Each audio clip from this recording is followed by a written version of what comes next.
Good evening, ladies and gentlemen, and welcome to McLean Field on this really lovely night tonight. Looks like we got about 80 degrees, but it's going to be a nice night as the weather progresses and the sun goes down a little bit. Just want to welcome everybody. I am your host, Nate Luke, for tonight. I am joined here tonight with Mr. Travis Snyder as the caller of the game, and we, again, are very happy to host you guys tonight for the first home football game of this young season. Mr. Snyder, any pregame thoughts as we go through here?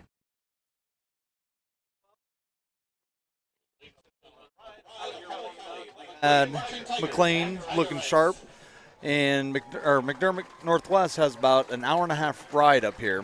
So they were a little bit late getting up here, and there was a 5-minute delay. So we're a little bit delayed in getting started, but I think that both teams will be ready to play here in about 10 minutes. Absolutely. So we will try to get you some football action here in just a few short minutes. Beforehand, just kind of go through a few pregame things. Tonight we're going to do another round of Tiger Trivia, so put on your Tiger Trivia hats. As always, there will be a prize, and tonight's prize for Tiger Trivia will be a free oil change sponsored by the Jim Van Dyke at Jim Van Dyke's Automotive in Washington Courthouse. Once again, we want to thank our guy behind the ones and zeros, Mr. Bradley Rowland, as he's telling me something to do here. So, again, keys for the game tonight, guys. Mr. Snyder, if you would want to start here. Got a little special session of Mr. Snyder's buzz here.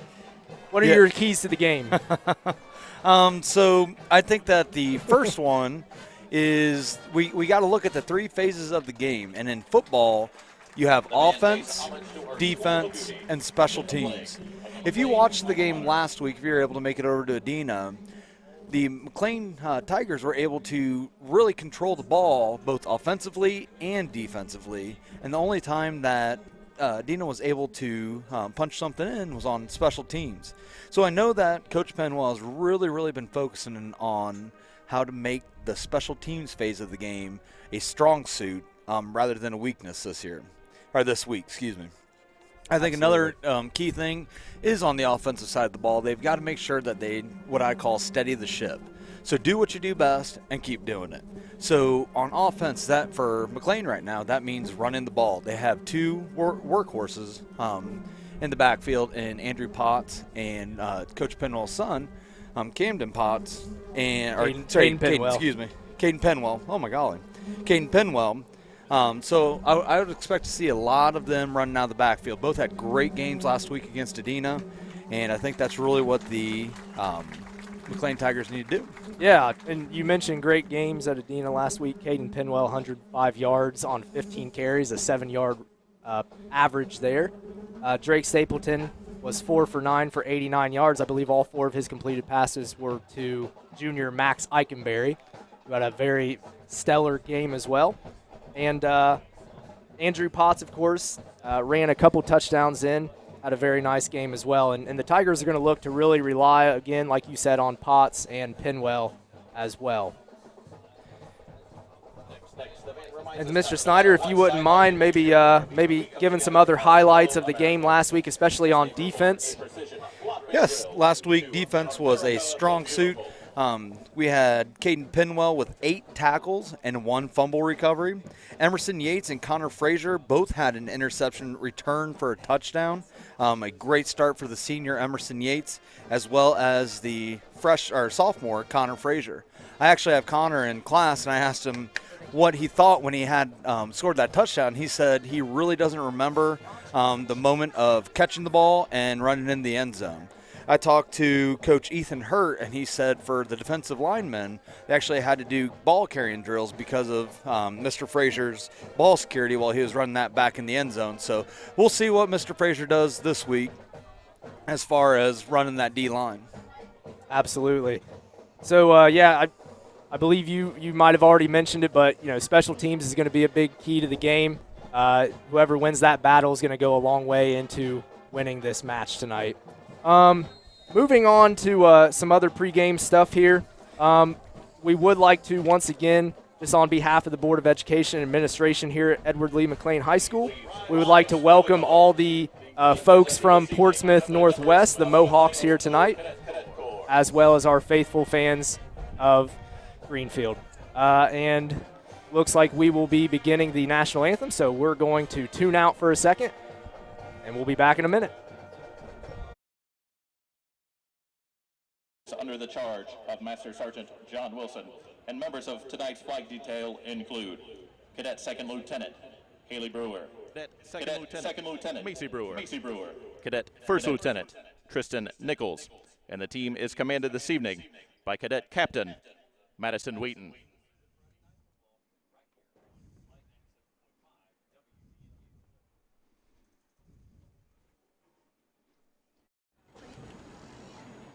Under the baton of Mr. Rick Duffus, ladies and gentlemen, please remain standing and join in singing as the band honors America with the playing of our national anthem, the Star-Spangled Banner.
All right, and once again, a big thanks goes out to Mr. Master Sergeant John Wilson and his cadet corps, once again doing a very nice, respectful job for the national anthem. And we want to give also a big shout out to our new band director, Rick Duffus, and his command over our Tiger Band, and Miss Toddy Weeks as our leader of the Tigerettes. Okay, so we got about 45 seconds till kickoff here. Just want to emphasize, Mr. Snyder, it is, again, still pretty warm out, about 81 degrees. Do you see cramping or anything playing a factor in tonight? Yeah, usually for the first 2-3 weeks when it's so daggone warm during the day and then it cools off so quick at night, just like last week, unless the boys properly hydrated, there's a chance that there's going to be cramps here and it could extend the game a little bit.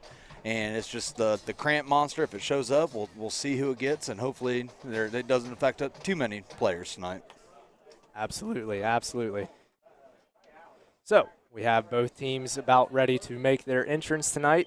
We also do want to mention that this is the first official season for Mr. Keith Pinwell as the head coach of the Tigers. We see some familiar faces out there on the Tiger sideline as well that we have not seen for a few years. Mr. Tim Gossett is back coaching as well as Ethan Hurt, Richard Oakes, Rich Bivens, and also Scott Hurt.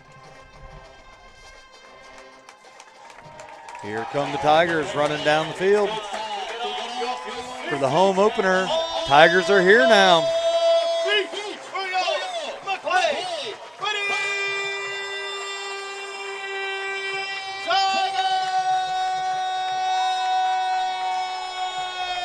Such a great thing to see the success that they've had in the last couple seasons, starting off the season strong, and with Coach Pinwell getting his first victory as a head coach last week, we just really hope that he's able to continue this with the home opener. I've seen the stands, taking a look right now, and they seem more full than they usually do at this point.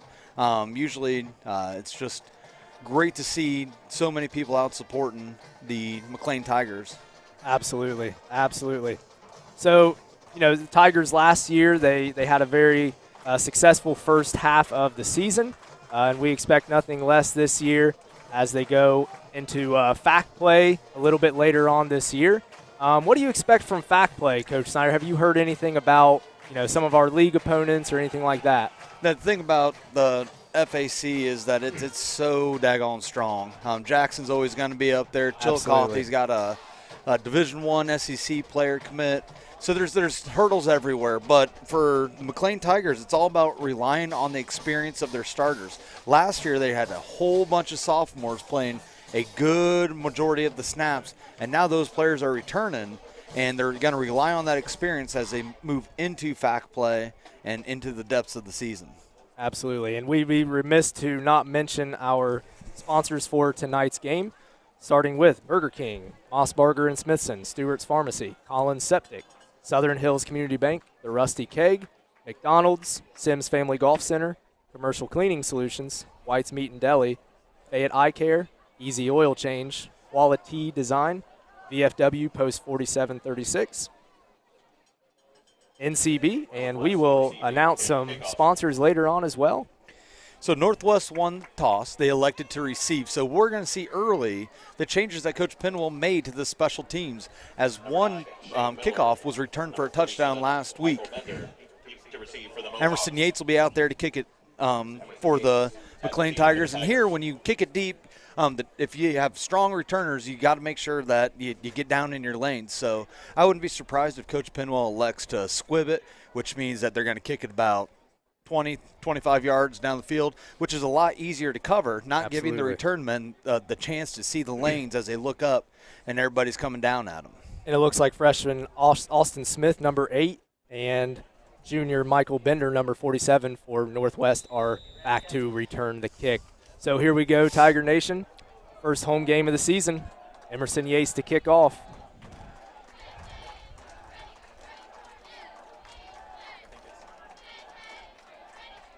Yates rolls in. Squibb kicks it. I'd say that's an onside kick. They need to get down there. That's a live ball. That is live. That is close. And they get it. Tigers receive it. Tigers. Number 14. 44. Cameron. No, 40. Nope. 14. Cameron Medley. Yes. Good hustle, Cameron Medley. Ran right down there. I don't know what the Northwest players were thinking. They were but just watching it. Yep, when that ball comes at you, sometimes you panic and you expect the person behind you to take over it. But Cam Medley just ran straight down and fell right on it. Great start for the Tigers. Could not ask for anything better. Absolutely. The more aggressive team is going to win out on that every time, and the Tigers were more aggressive this time. So now go ahead. Now we have Drake Stapleton back in a shotgun. Potts beside him. Trips wide. Drake receives the snap. Handoff to Potts to the right. Picks up about a yard or two. And it's not so much about getting big runs here for big guys like Andrew Potts. It's all about getting that ball rolling, just getting the feel for the play. And then it's roll, and then you look for the big one. So we'll see what Coach Penwell dials up here on the second play. Absolutely. Number 15, Josiah Burchett's out wide, along with Max Eichenberry. Trips backfield here. Stapleton gets it in the pistol, hands it off to Caden Penwell. Stuffed at the line. Lucky to get maybe a half yard out of that play. It does look like the battle in the trenches. Northwest has a bunch of big boys down there on the line. So it might be a little more difficult to get that initial push, but you might start seeing Coach Gossick call outside run plays, trying to attack those corners. Absolutely.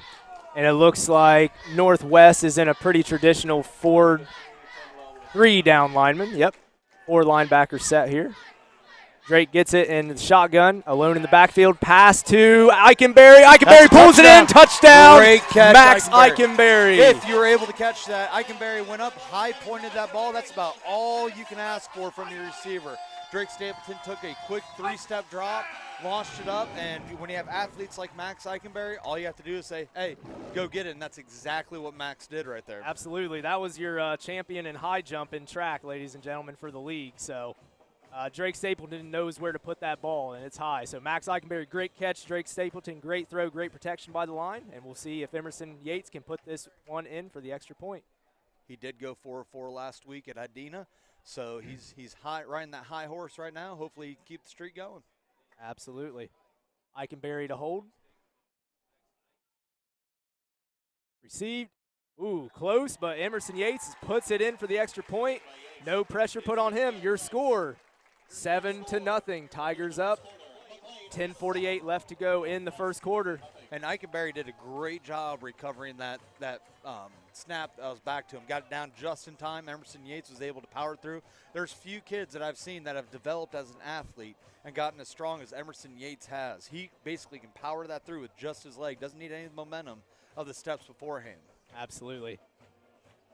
All right, so Tigers take the early lead. So far, so good. No negative plays. No plays that have killed him or put him back so far, and that's, again, going to be one of the big keys of any football game. So well done on that first possession there. You honestly couldn't ask for a better start. I mean, 4 plays in, got an onside kick. You got a 20, 15-yard touchdown. I mean, a really, really great start for these Tigers. Absolutely. Bender and Smith back to receive the ball for Portsmouth Northwest. Once again, Emerson Yates to kick off. I would put money on it that Northwest will probably expect another squib or onside kick here, but we will see.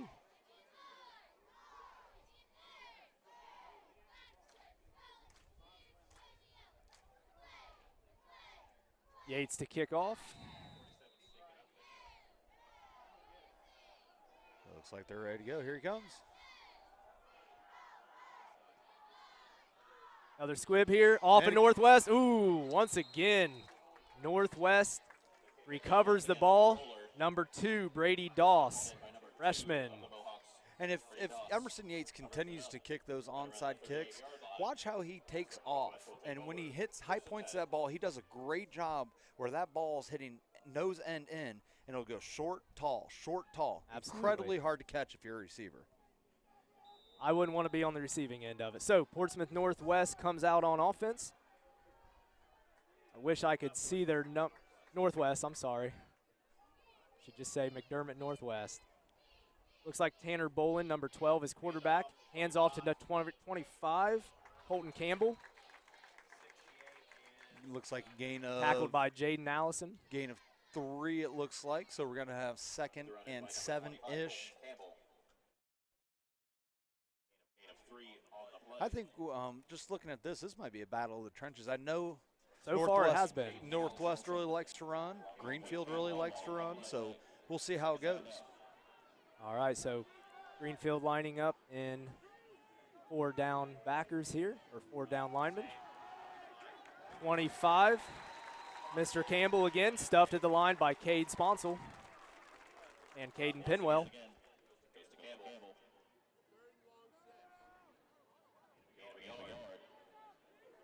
In the defensive backfield tonight, it looks like we have DJ Frost at cornerback, along with Riley Cummins, Max Eichenberry, and also Cameron Medley. And you'll look, the Tigers here are trying to play contained game. They've kind of changed their defensive philosophy. So watch those ends. You have Luke Doomey and Andrew Potts at the end positions. And then it looks like they're just standing. Oh, dangerous. Oh, nearly intercepted by number 14, Cam Medley. That would have been his second big play of the early game. So now we're sitting at 4th and 5, and we'll see what Northwest does here. Got to think on their side of the field. Looks like they're bringing out their punt team. Mr. Weeks is over here talking about bringing the 4th down bells out. It's always a good sign for our Tigers. Northwest lines up in a spread formation, which is something that you have to cover, because if you don't cover that, Northwest will check down and they'll run it. Number 56, Eli Detweiler to punt. Looks like that punt went way right. They're going to get about 20 to 30 yards out of the punt. Looks like the referee's going to mark it at the McLean, or I'm sorry, the Northwest 40. Tigers will take over 1st and 10. Cumulative punt of about 17 yards, and I think that the Tigers will take that any day. Oh, so 17, yep, you're right. All right, so the Tigers, they've been used to running the option the last few years, but they seem to be back in a pistol/shotgun set most of the plays here so far. and they're looking for a much more balanced type of run game. Absolutely. Potts and Pinwell back in the backfield. Pitch to Pinwell up the middle. He might get 1 yard on the play. Met by number 4, Carter Runyon, and number 15, Corey Butler from Northwest. Runyon and Butler on the tackle. Gain of 2. And once again, you got to like the pistol formation by the Tigers here. You got 2 fantastic running backs, but you also have a kid who can throw the ball around a little bit in Stapleton. Absolutely. Drake Stapleton's really developed this summer as a quarterback, really working on that arm, and it's shown when they run 5 wide out in practice. He can sling the ball pretty much anywhere he needs to. Absolutely. Looks like Burchett, Eichenberry, and Sykes out wide. Eichenberry gets it. First down, Tigers. It's going to be a first down, Tigers, and that's what you do. If they're clogging up the middle there, you punch them, and then you look to air it out, and hopefully that relieves a little bit of that pressure inside the trenches where McLean really hasn't got too much movement. So I would be surprised to see a few more passes coming out of Drake Stapleton's arm. Absolutely. They've worked so far. Connor McCune out wide along with Eichenberry. Caden Pinwell looks to be at about an H-back / tight end position. Stapleton back in the shotgun with Potts. Hands off to Potts. Potts, good run here. He's rolling and bowling. Picks up about 5 to 6 yards on the play. Very strong run for Potts, very quick hitter. And like I said, if that middle's not working, they're going to start working the edges with off tackle, maybe running some power. Wouldn't be surprised to see a sweep or a toss coming up here. You just want to loosen those big boys up in the middle so they stop bringing that heat. Tackle made by number 3, Jake Brown from Northwest. 2 wide. Potts and Pinwell back in the backfield. And it looks like Northwest is running a 4-4 here, so it's very hard to run against. Absolutely. Hand off to Pinwell in the middle. Just stuffed at the line. Probably even loses a yard or 2 on the play. Number 56, Eli Detweiler. Basically the whole other defensive line there. Yep, it's hard to run right into the throat of that offense, Absolutely. our defense, and these are big boys. These are big boys that love physicality. So as long as they're sitting in that 4-4, their run's really a weak point. And I wouldn't be surprised to see, again, Drake Stapleton air it out a little bit. All right, Tigers line back up. Looks like Northwest will stay in that 4-4. Stapleton alone in the backfield. Potts and Pinwell out wide or at the H-back. That's that 5 wide set I was talking about. Long He ball looks here. for Eichenberry again down the middle. Ooh. Oh, Eichenberry just cannot reel that in. Tough catch there. Just a little off. He had him. He threw it right at the perfect time. The saying that always goes with that is when they're even, you're leaving. And he threw it right once that safety had to flip his hips. He just aired it out a little bit too much, trying to throw him open. Absolutely. So far, passing game, pretty impressive. Seen some good things, not only from Eichenberry, but some of the other wide receivers. They're getting some separation here. And if you see that 5 wide set again, don't be surprised when the Northwest is starting to key on Eichenberry that Drake Stapleton will start using his other weapons. Absolutely.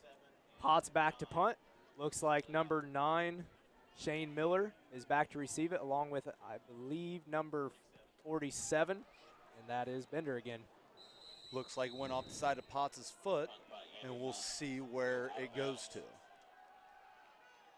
Not Potts' best punt there. We've seen some real, I guess you could say, dingers out of him. Going to be about a 15, 17-yard punt. About 12-yard punt right there. 12 yard. So that could be the first considered non-positive play that McLean has had, but they're just going to rely on this defense here, and we'll see what Northwest can bring at them. All right, Tigers line back up in there. Looks like they have 3 defensive backs, 4 of them, sorry. And looks like Northwest is packing it in. 25, Colton Campbell with the ball. And he'll pick up about 3 to 4 on the play. Looks like Penwell and Allison was in on the tackle there. And we're going to be looking at about a 2nd and 6 at the McLean 44. So you can see a little bit of lean there in that last play with the Northwest linemen. Those are big boys down there. Absolutely. We'll see if Tigers can lean back here on this play. All right, so Tanner Bolin under center here. See if any play action. Nope, they're going to again hand it off to 25 Campbell. He's going to pick up another 3 to 4 yards on the play. It's going to be 3rd and short. It's impressive the speed at which he hits that hole. There's not much delay action between him getting the ball and him already being at the tail end of his lineman. Campbell's a very hard-nosed runner, and he was a highlight from Coach Hurt saying that the Tigers really needed to focus on stopping him if they were going to have success tonight. Yeah, he's a very well put together young man. Looks like a bowling ball out there. So that's not a bad thing to have in your backfield. Absolutely not. All right, 2 split out wide to the right for Northwest. Bowling hands to Campbell again, and negative yardage. Yep. Andrew Potts comes off the edge. And it looks like a loss. And Emerson of Yates 1. cleans it up. Loss of 1. Fantastic stop right there. So you can see that the Tigers were actually bringing in a little bit of heat, and that might be the response to this. Coach Penwell might start bringing in blitzes off the edge to get in there and get to Campbell before he's able to meet the line. Great job by the Tigers. Great response. You can see that Northwest was starting to lean on them a little bit, and that's how you push them back. You start bringing the heat. Looks like Eli Detweiler back to punt. Riley Cummins and Eichenberry back to receive for the Tigers. Better punt this time. Still going to go off to the right. It's going to be about a 25-yard punt, maybe a little bit less.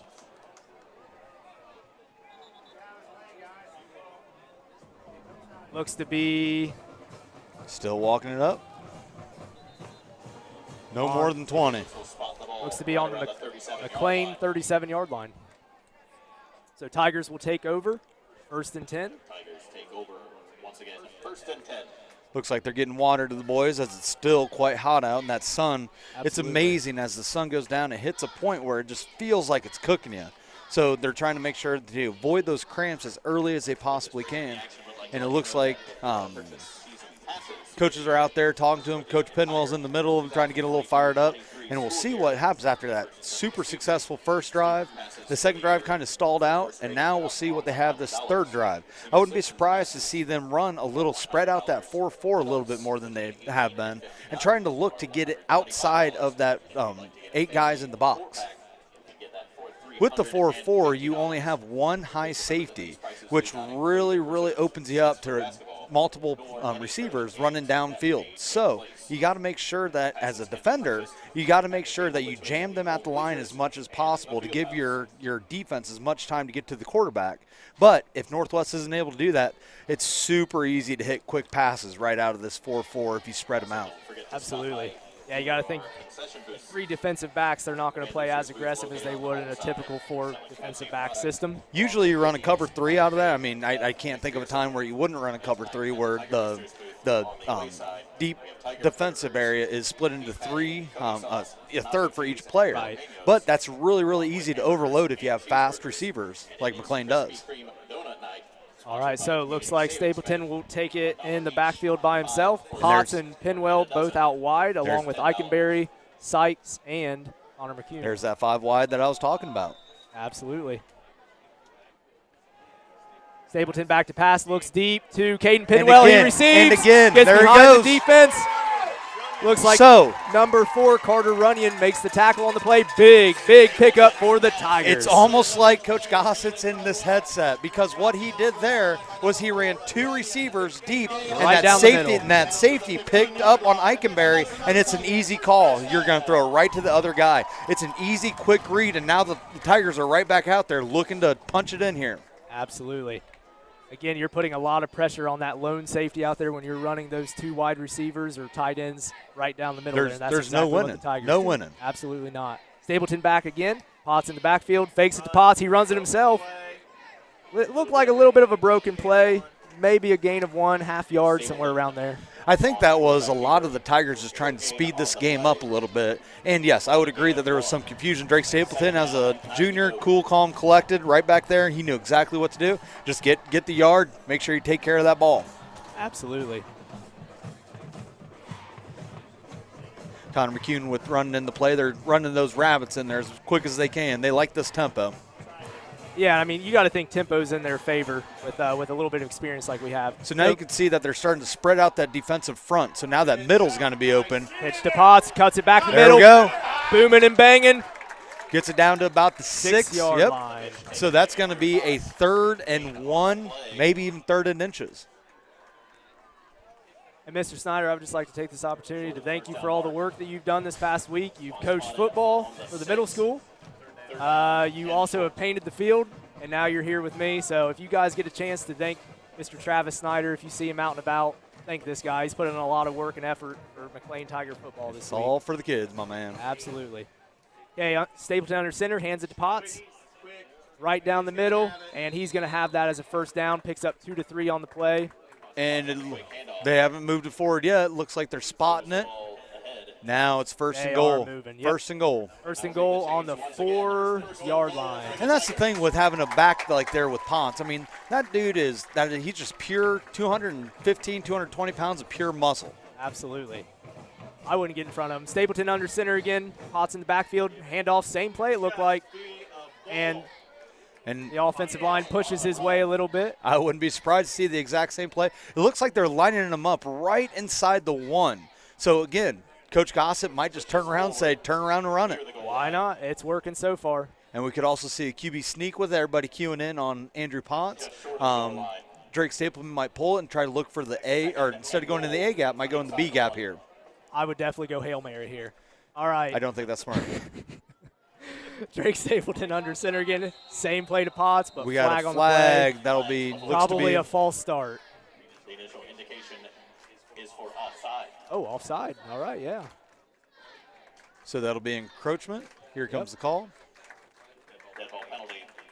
Offside. Indeed. Yep. Offsides on Northwest. So now that ball's moved half the distance to the goal. Now it's even closer. To the goal. Repeat, second down. All right, so it looks like to be the same play here. Hand off to Potts. That should be it. Right down the middle. They're pushing. Touchdown. He's in. Touchdown, Andrew Tigers. Potts with the 1-yard run. Booming and banging. Puts the Tigers up 13-0 on Northwest with 2 minutes and 10 seconds left to go in the first quarter. Absolutely. Absolutely. So, Andrew Potts hit, what was that, 3-4 carries right inside 3 the to 5? 4, just the same play each time. Yep. So you find a weakness. You tell your boys you're going to push or they're going to push. And it looks like Coach Gossett called the right tempo, and they're able to punch it in for a quick lead on Northwest. Eichenberry to hold. Emerson Yates to kick. Once again, pretty close there by Northwest, but Yates, under pressure, still puts in the extra point. So the Tigers up 14-0. That'll make it 6 in a row for Emerson Yates. We could have a streak on our hands here. Oh. I think we do. I really hope that was. Hopefully, that was not the announcer's jinx right there. No, but that might be the announcer's jinx. It's really unique to see a kicker at this level be able to hit with the consistency, even the extra points like Emerson Yates has. Absolutely. We so often think extra point, not very hard. Yes. But it is, especially when you're under pressure like he has been. So. Absolutely. So we'll see what Coach Penwell draws up here. I would, you've had 2 very successful onside kicks, and I would try it again. You find you have different types of onside kicks. You have ones that bounce high like Emerson has. There's ones where you just kick them right in the face as hard as you can. And then there might also be the squib kick.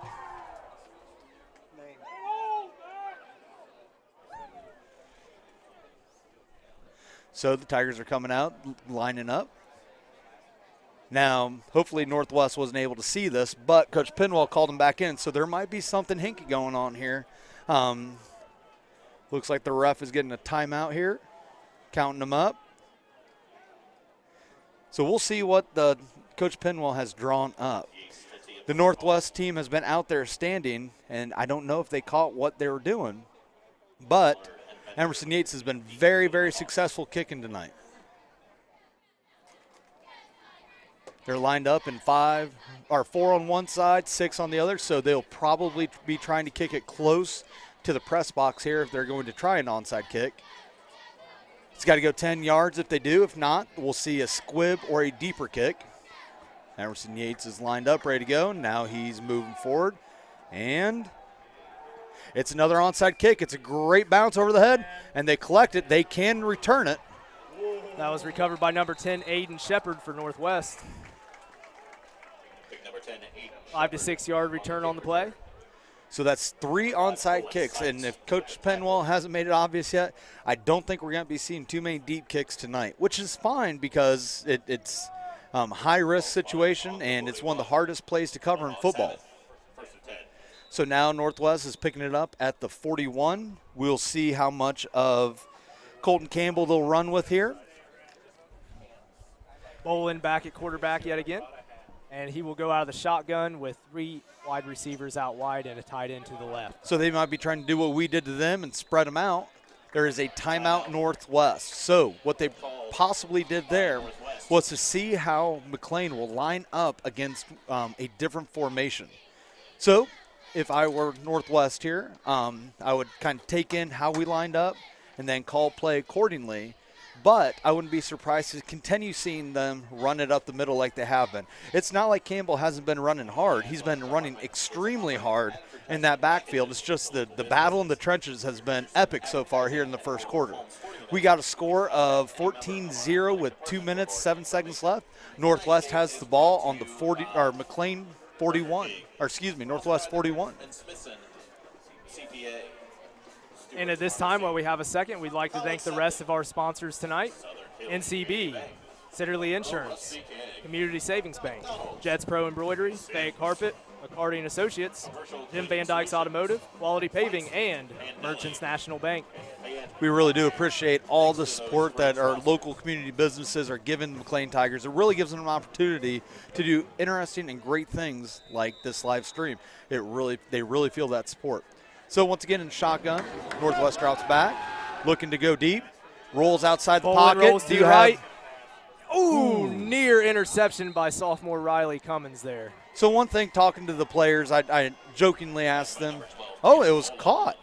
Oh. So it was caught by number 12. Or sorry, the pass was completed by Tanner Bolin, and it looks like Northwest. So what Northwest will do is look, they have one favorite receiver that they like to key in on. And their quarterback Bolin's very mobile back there, so if that receiver's not open, there's a chance that he might just turn the wheels on and get as far as he can.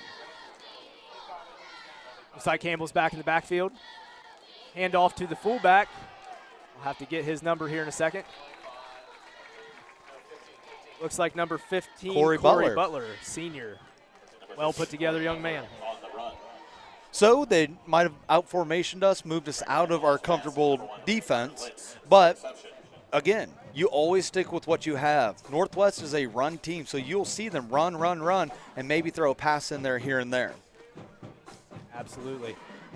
So Portsmouth Northwest with a 2nd down and 4 to go at their own 39-yard line. Bolin back with split backs. Campbell and Butler pass. Bolin rows out to the right, looks deep, and no one in the vicinity there. Throws it away. That will come up with a 3rd and 4.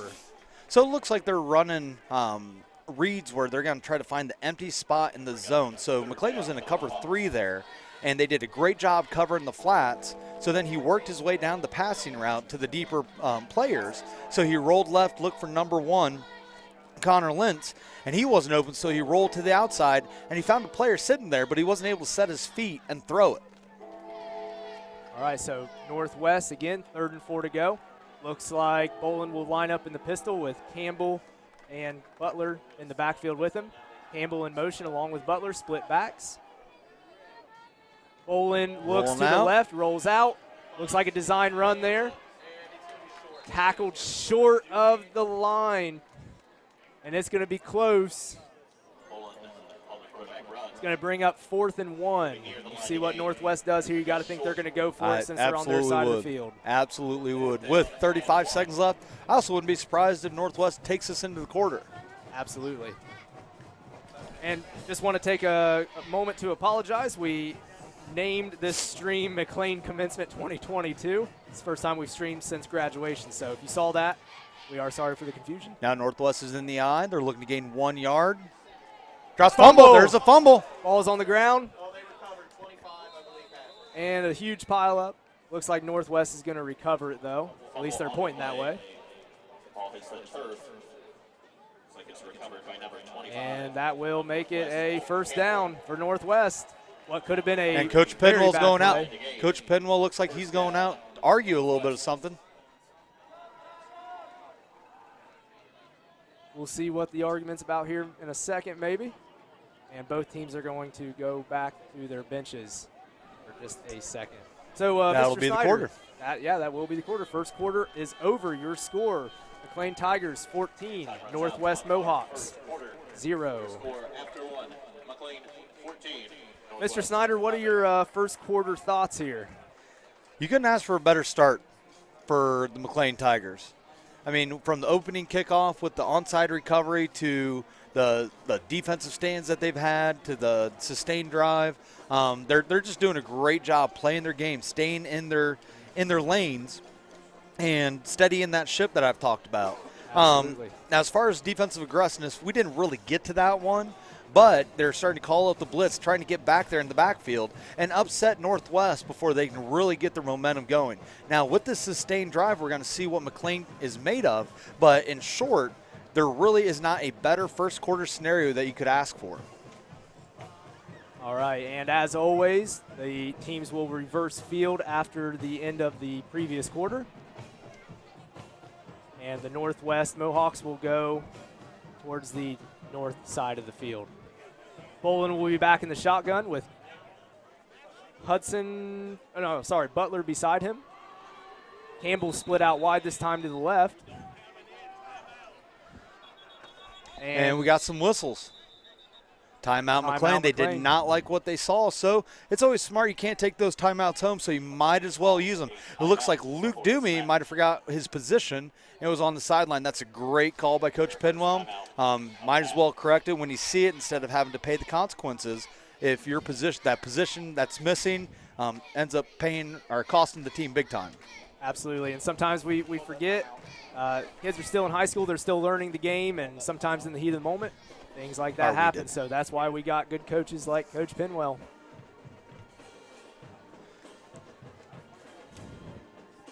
Go ahead. And just so you know, just a little update, we will do Tiger Trivia at the start of halftime, and we will present the winner of that at the end of the third quarter. So stick around for Tiger Trivia. Again, prizes will be awarded. Boland's back to receive the ball in shotgun again with Butler beside him. Campbell split out wide. Dual wide receivers on the right. Gets the hike there. Looks to roll out to the right, looking for receivers. He's going to pick up a good chunk here. He's going to pick up about 12 yards on the play before he gets knocked out.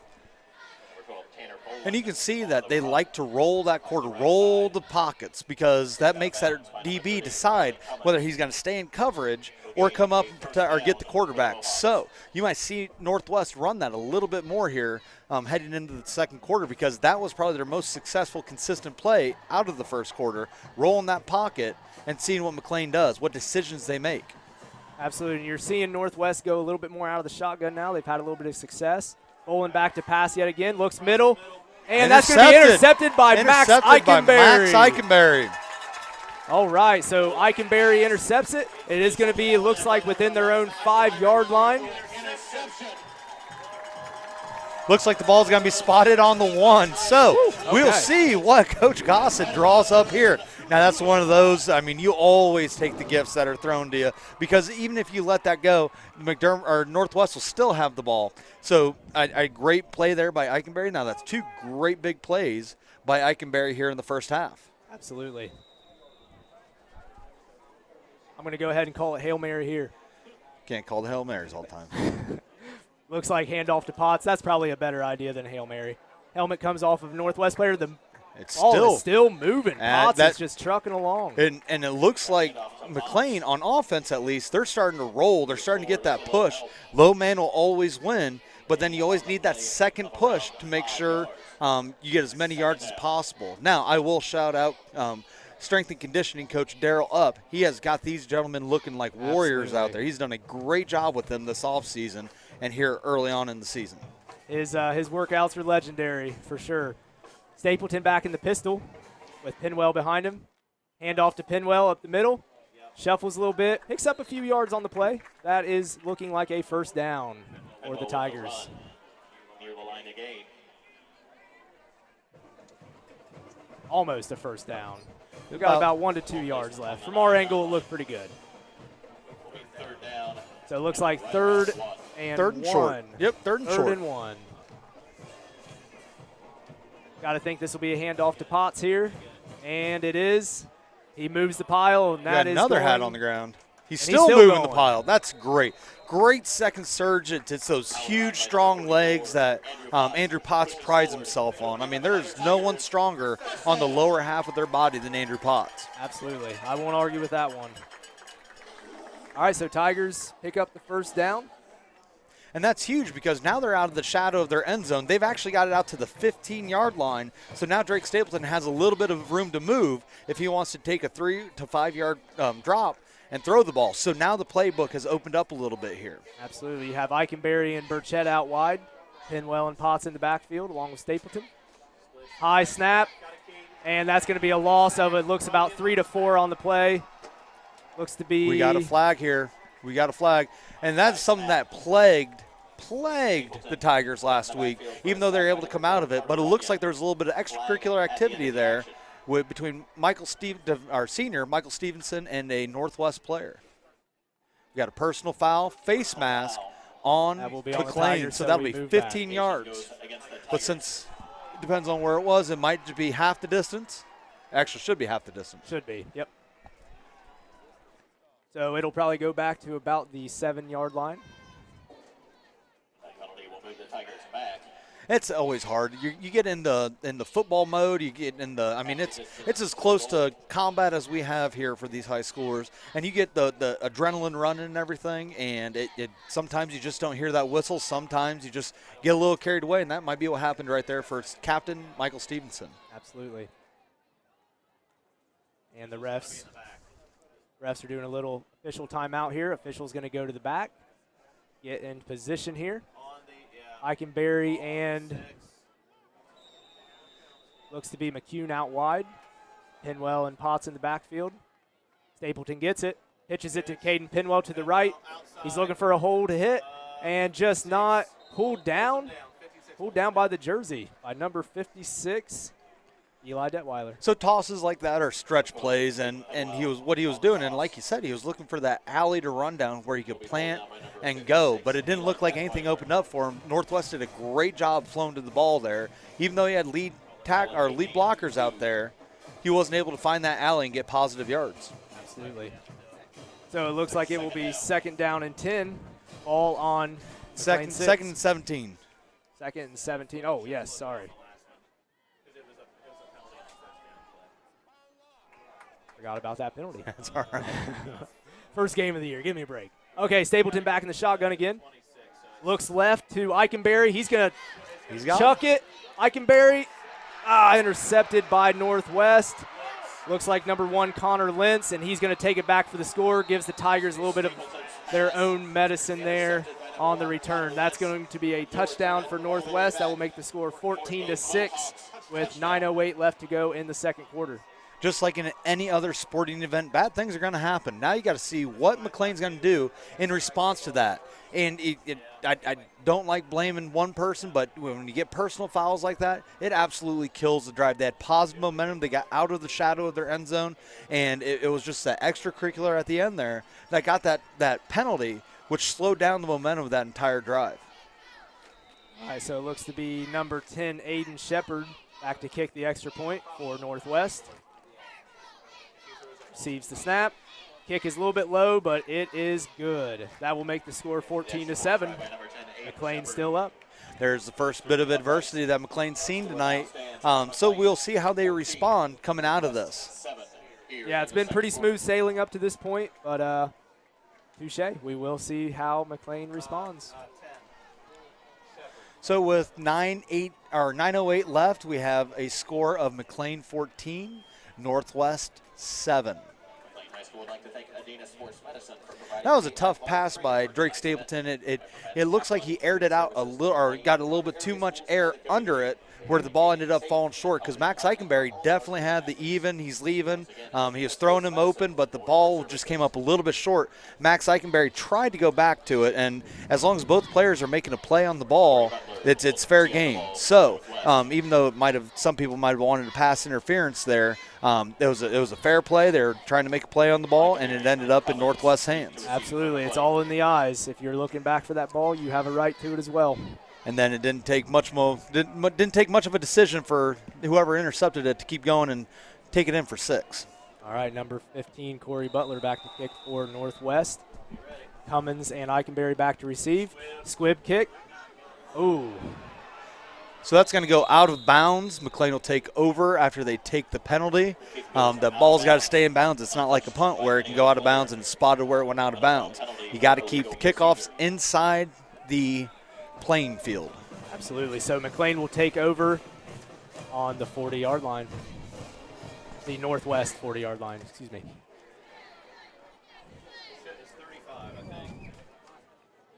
So that'll be an illegal procedure. The ball will be spotted on the 35-yard line. McLean will be heading towards the end zone.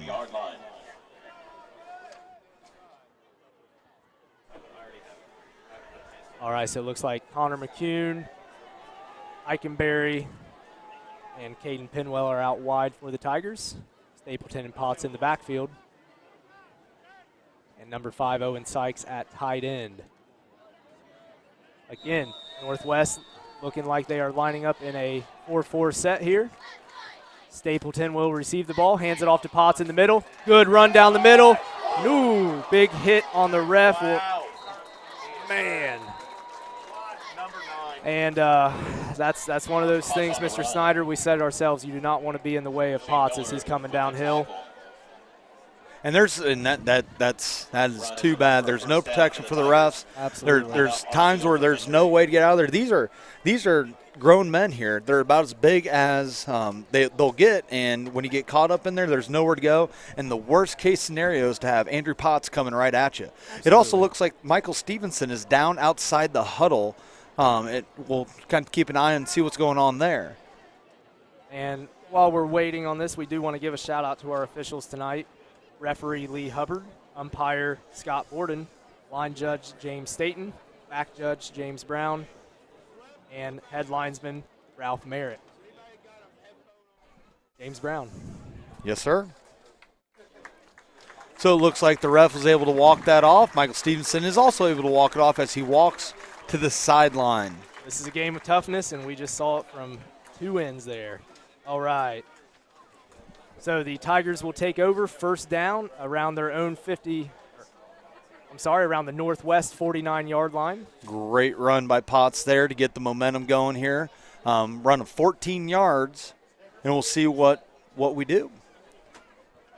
Once again, you got Potts and Penwell in the backfield. All right, Burchett and Eikenberry out wide. Pinwell and Potts in the backfield along with Stapleton in the pistol formation. Stapleton receives it, hands it to Potts. Potts finds a hole. Jukes, and he's got a full head there, and he picks up a good 4 to 5 yards. So that will bring up a second and looks to be 6. If you are Northwest, you are not liking the look of that. You do not want Andrew Potts to start getting that momentum, that feel of running downhill. It opens everything up, and when you find those seams, you hit them extra hard. Luckily, for Northwest, they luckily had a safety come up and deliver a hit to Potts, but the momentum is starting for Andrew Potts in the backfield. You do not want your safeties hitting Mr. Potts. All right, Stapleton back in the pistol with Potts. Hands it to Caden Pinwell this time. Flag on the play. Fumble on the play, but Pinwell did recover. Another flag on the play after it's dead. Another flag. We'll wait and see what these are about. 2 flags during the action. We have a sideline warning on McClain. That will be the first flag. And it looks like they're signaling a personal foul on Northwest, which if that's the case, it'll be 15 yards from the end of the play, the spot of the ball, as it was an after-play extracurricular. All right, so that's something Coach Pinwell is going to stress to all his players there on the sideline as well as coaches. Now, this might be the refs looking to gain firm control over this game early on, and hey, more power to them. Absolutely. Last thing you want is scrappiness to ruin a good game here. It looks like it was a personal foul. Goes against the Tigers. So that will be moving the ball back about 15 yards now. So Tigers will take it second down and appears to be about 19 yards. Second and 19. That's got to be something so frustrating for Coach Pinwell. Once again, Absolutely. a positive drive gets hamstrung by a personal foul. And as a coach, you know that you're coaching kids, but it just really gives you that heartburn. Absolutely. Stapleton back to pass, looks right, looks for Caden Pinwell down. Oh! Great play. Number 9, Shane Miller on the coverage. Caden Pinwell still about pulled that in. That would have been pretty nice. Shane Miller there saved a touchdown as he made a play on the ball. If he would have missed that, there would have been no one stopping Penwell as he ran in for 6. That was a great design play. Great play by Mr. Miller there to keep Greenfield out of the end zone. Absolutely. So the Tigers are staring down a 3rd and 19 here. Got to think that this play will look similar here. They might want to just pick up a few yards and see where they're at, and then maybe go for a 4th. Possum McCune out wide. Stapleton back, drops into the pocket, runs it. Breaks tackle, now Breaks he's a there. few of them. And Big fumble. fumble. Oh. And looks like number 70 for Northwest, Bryson Taylor, recovered. The ball pops out. So that is 2 drives in a row that have ended in turnovers for the Tigers. That was a great, exciting play by Drake Stapleton, but quarterbacks are just as responsible as running backs on ball security. Absolutely. And a good job by Northwest defense there to put a hat on the ball. Absolutely. Did you see that thing shoot out of there? It shot out of there like a cork. I mean, that's exactly what you coach. Face mask up, ball or helmet right on the ball, and that thing shot out of there. So great play by Northwest. Absolutely. All right, so Northwest will take over on the McLean 48-yard line. 1st and 10 here. And they're going to have dual receivers on the right. There's that they're rollout backing again. in tight. Bolin brings it back in the middle. Emerson Yates with the tackle. Throws him down for a small gain of 3. And you got to be careful with that if you're Northwest. Once that quarterback gets held up, if the refs don't blow it dead, you are able to come up and clean up the pile. And that's exactly what it looked like Emerson Yates tried to do there. Absolutely. So we have McLean with 2 drive-ending turnovers, and now you have Northwest with 7 minutes and 20 seconds remaining, driving to tie the game up going into halftime. So it looks like Northwest is going under center here with 2 backs in the backfield. They're going to be looking for short yardage. Got a little trickery here. Cam Medley had that covered and chased down by Andrew Potts from behind. Great job by the Tigers to respond to the trickeration. Brought down behind the line. Andrew Potts with the tackle. So that'll leave Northwest with a 3rd and 6, 3rd and 7. So it's going to be a long play here if they are looking to get a 1st down, which obviously they are. So I wouldn't be surprised if they go back to one of their rollout run or RPOs where they have a pass option, but if the quarterback sees a little bit of daylight, they're going to run, or he's going to run as far as he possibly can. All right, so Bolin under center here. Handoff to Butler. He's going to pick up a short gain on the play, about 2 yards on the play. That'll bring up about a 4th and 6. Great job by the McLean Tigers to respond, and it looks like the punt team is coming out. So that's about as good as you can get, 3 and out after an unfortunate fumble by Drake Stapleton. But, offense, defense, special teams, each phase has to pick up the other one if you want to be a successful football team. That's exactly what McLean did right there. Absolutely. So it looks like Eli Detweiler will be back to punt for Northwest, and Eichenberry and Cummins back to receive the ball. We have a false start over there, it looks like. So that ball will become 5 yards back, and we'll see if he can get as positive a punt as he just did, because that actually wasn't a half-bad punt right it there. Was not too Probably bad his at all, best of was the it? night. So Absolutely. McLean will be happy with that little penalty. Looks like the far wide out left a little bit early. So that will bring up a 4th and 11 now. Once again, Eichenberry and Cummins back to receive, and Detweiler to punt for Northwest. We got 5 minutes and 40 seconds left to go in the half. Detweiler to punt. Pretty decent punt there. Little bouncer. Comes towards Eikenberry. He just tough. lets it roll. That's tough. That is tough. That's a tough decision to make for junior Max Eikenberry. Absolutely. It's one of those where if you pick it up, you got a guy right there in front of you. You're committed at that point. Yep. He might have might not have realized how close to the end zone he was. But when it's rolling like that, you got to think every time that ball turns over, it's slowing down a little bit more, losing a little more momentum. If you can go back and play that again, tell him just cover it. Absolutely. Not recover it, just cover it. Absolutely. Basic physics there. All right, so the Tigers will take over on their own 6-yard line with 5 minutes and 30 seconds left to go in the half. Your score, ladies and gentlemen, 14-7. McLean up on the Northwest Mohawk. Last week, Northwest had a very, very successful game against Southeastern Panthers, beating them 33-0. So this week they're facing 1-0 McLean, who, as we've said before, beat Adena 28-12 last week. So this has been a game that a lot of people in the region have been watching, and it has not disappointed thus far. Absolutely. Big plays, consistent plays, bad plays. They had a little bit of everything. A little Turnovers. bit of everything, Oaks. Great game to watch. All right, so McLean will take over. Looks like we have Penwell and Eikenberry split out wide to the right, and Connor McCune split out wide to the left with Potts and Stapleton in the backfield. Once again, high safety for Northwest, single safety. Stapleton gets it, hands it off to Potts, shuffles, picks up probably about 3 to 4, maybe even 5 yards on the play. Potts on the run for the Tigers. Gain on the play. So that will now bring up a 2nd and 6. Gains the ball out to the 12-yard. That's a Ball on the Tiger 12.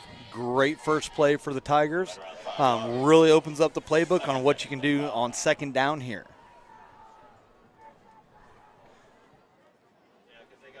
Is time a factor here? 5 minutes left. Should be plenty of time, you would think. Absolutely. You wouldn't start looking at that clock here. If you can, you want to take this ball into halftime or as close to it as possible. Absolutely. You're looking to wind that down to about 2 minutes right here.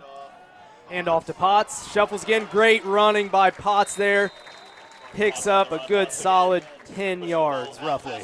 Absolutely. Like I said last drive, Potts is starting to get that momentum. A gentleman as big as he is, once he gets that downhill momentum, it takes a lot to stop him. And as the course of the game goes on, you're going to see that possibly wears the other team down. I And shouldn't say possibly, it will. yeah, with him absolutely. coming at Try you. and take him down every play. Yeah, no, thank you. And then you might see a little bit of Caden Pinwell action work in there, where they might try to attack the outside, the off tackle once again.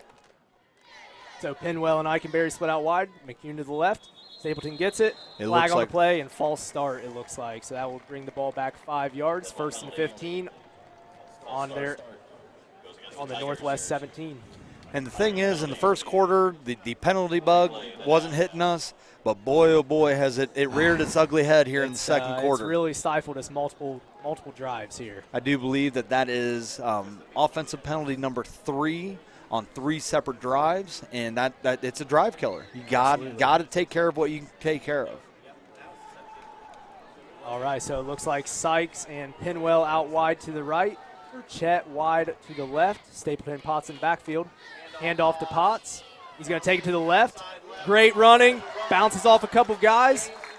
Picks most of that yardage back up from the penalty play. How great is it to have a running back that can do that right there? You get a penalty, it's 1st and 15, and then you give it to your running back, and then he brings it all the way down to about 2nd and 3. Absolutely. And we're talking about his downhill running. Hold on.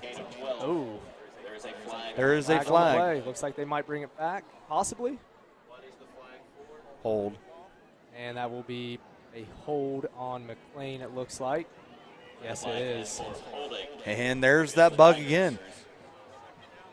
Looks like I think he signaled number 51, but I am not seeing a 51 out there. That would be There it Cade is. Sponsel. That would be Cade Sponsel. I mean, right after we say how great it is to have a running back like that, again, that penalty bug gets him. All right, Stapleton takes it back in the shotgun. Looks out to the right to Penwell. Good catch by Penwell. Great catch by Penwell. Pass and catch from Stapleton to Penwell.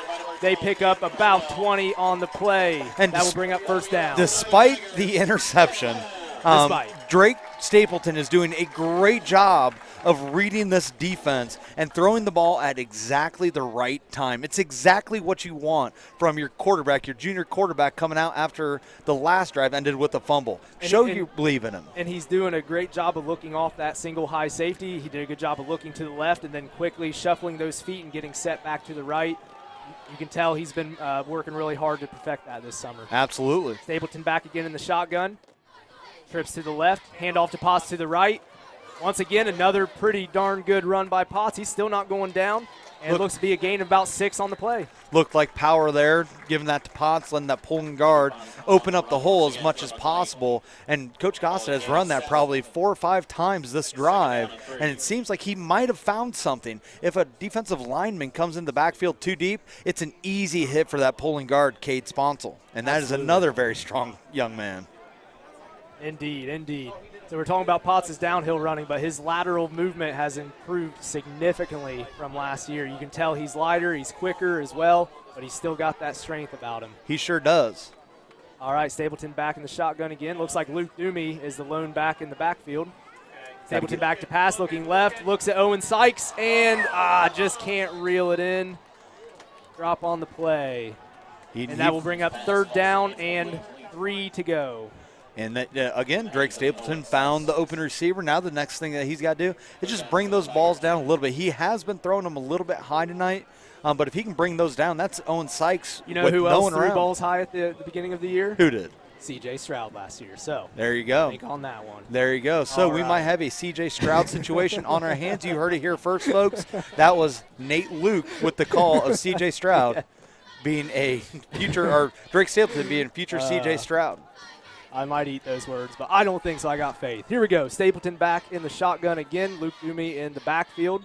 They're giving Potsy a rest here, and that will be another false start. Flag on the play. At least that's what the refs initially signaled. And it looks like it is going to go back 5 yards. Against the Tigers. Start. All right, so that will bring up, it looks to be a 3rd and 8 yards to go. I did Clock's not see. At 2:14 now, so you got to think maybe time's starting to become a little bit of a factor. 2 timeouts, yep. We'll first focus on the first down here, and then you can start watching that time. So it's time, score, situation. Score's in your favor. Right now, time's in your favor. Situation is you're trying to score going into halftime. Absolutely. Stapleton in the shotgun again. Looks back in the pocket, and he's getting pressured by Runyon, number 4 for Northwest. That will be a sack, but a flag is down on the field. We'll see what that flag is. It is a hold on McLean. So we'll see if Northwest decides to decline this and get the ball back, you would assume presumably. They probably will. Or if they want to push McLean back a little bit deeper.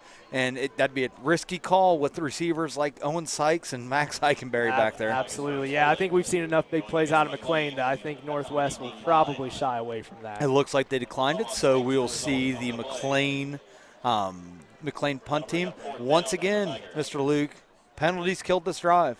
Once again, McLean had the momentum, and then penalty just stopped it dead. So now Northwest is looking to get it with about 2 minutes remaining before halftime. All right, so it looks like Andrew Potts is back to punt. I believe that's number 9, Shane Miller for Northwest, along with number 47, Michael Bender, to receive. Once again, if Potts can get a hold of this punt, that would be big for the Tigers. Still going to halftime with the lead. We got to get good field position running first. The clock down here. Absolutely. I don't know if Coach Penwell. Looks like Coach Penwell. And Coach Penwell wisely takes a timeout before that play clock expired there. So once again, the time score situation has changed because now McLean is going to be looking to stop Northwest, who I believe has 2 timeouts, correct? Correct. So Northwest has 2 timeouts, and they're probably going to get the ball around the 30, 35-yard line unless Potts gets they may actually have 1 timeout. Okay, unless Potts really gets a hold of this one and then boots them down there. But they'll have about 70 yards to go in 1 minute and 30 seconds to tie this game going into halftime. Now, the momentum so far has completely been on McLean's side until the second quarter, and those 3 drives were killed by penalties. Don't forget to stick around in your seats at the half. McLean's out there ready to punt it. They're waiting on Northwest here. Marching band along with their Tigerettes and Majorettes. And once again, halftime show coming up, guys. Looks to be a pretty good song lineup, so we can't wait to see the Tiger Band and the Tigerettes smile, sparkle, and shake. That's right. That is right. All right, so Potts back to punt. Miller and Bender back to receive for Northwest again. Solid punt by Potts. Keeps it out to the right. That could be going up all the way up to the 40. Yeah. Roughly a 30-yard punt from where Mr. Potts was standing. Up to the 41. So they have 59 yards, minute 27 seconds, 1 timeout left. And we'll see what the McLean, this is going to be high up tempo. Expect to see a rollout nearly every play so that the quarterback can either get something towards the sideline or run it out himself. Absolutely. Anything inbounds keeps the clock running here unless it's a first down. So a little bit of pressure put on our defensive backs here, but we got 4 of them, DJ Frost, Cummins, Eichenberry, and Medley out there. They're looking to play it a little bit safe. Great pass by Bolin. Number 15, Corey Butler holds it in. They keep the clock running. So now we're down to a minute 15, minute 14. That will bring up a 2nd and 9, or a 2nd and 1, I'm sorry about that. 9-yard gain on the play. Bolin gets the players up to the line quick, receives it in the shotgun, looks to the right. There he goes. Takes off. He's dangerous with those wheels. Absolutely dangerous. Great tackle. Job by that DJ Frost coming out of nowhere. Frost coming up. Senior, first year, getting serious field time. Great job. You don't see hits like that out of cornerbacks very often. That was impressive. So 52 seconds left to go. Ball on their own 36, it looked like. Bolin rolls to the left. Pressured by Doomey. And he's going to complete that pass, it looks like. We are getting an incomplete call. Incomplete call. I think it did touch the ground a little bit there. And I know that everybody's watching touchdown, watching the end zone, but if you are able to replay that at halftime, go back and watch Aaron Doomey or Luke Doomey keeping that contained. He made sure that he stayed on the outside shoulder so the quarterback could not get out and run like he did on the last play. Great job by senior Luke Doomey. Absolutely. Good job of containing Bolin on that play. Bolin will now drop back, shotgun. And we haven't seen as much out of Campbell here lately, but Campbell is in the backfield with Bolin. Got to think it's going to be an obvious passing situation. Little pitch pass. All right, to Runyon, number 4. He's going to pick up good yardage on the play. Did they keep him in is the question. That is the question. So good shovel pass there from Bolin to Runyon. He's going to pick up about 9 to 10 yards on the play. And the clock has stopped. 33 seconds left. So Northwest is going to. Seems to be. It looked like they're signaling first down. That will be a first down. So Northwest has advanced it to the 28-yard line of McLean, and they got to bow up here, see what they're made of. All right, so it looks like trips wide to the left for Northwest. Clock is stopped. They so do have an uncovered receiver out here in the slot. Another shovel to Butler. Great job by number 30. Riley Cummins on bringing down the defender. Cummins coming from a safety spot to make that play. Pretty much keeping it at bay. 1-yard gain, maybe even behind the line. Now, I'm not a coach, or a good one at least, and I'm not second-guessing Northwest here, but 2 passes behind the line. I get the shovel pass. I get that if it's incomplete, it stops the ball. Absolutely. Or stops the clock. But you got to think you're giving the ball to a receiver behind the line who is 25 yards away from the sideline.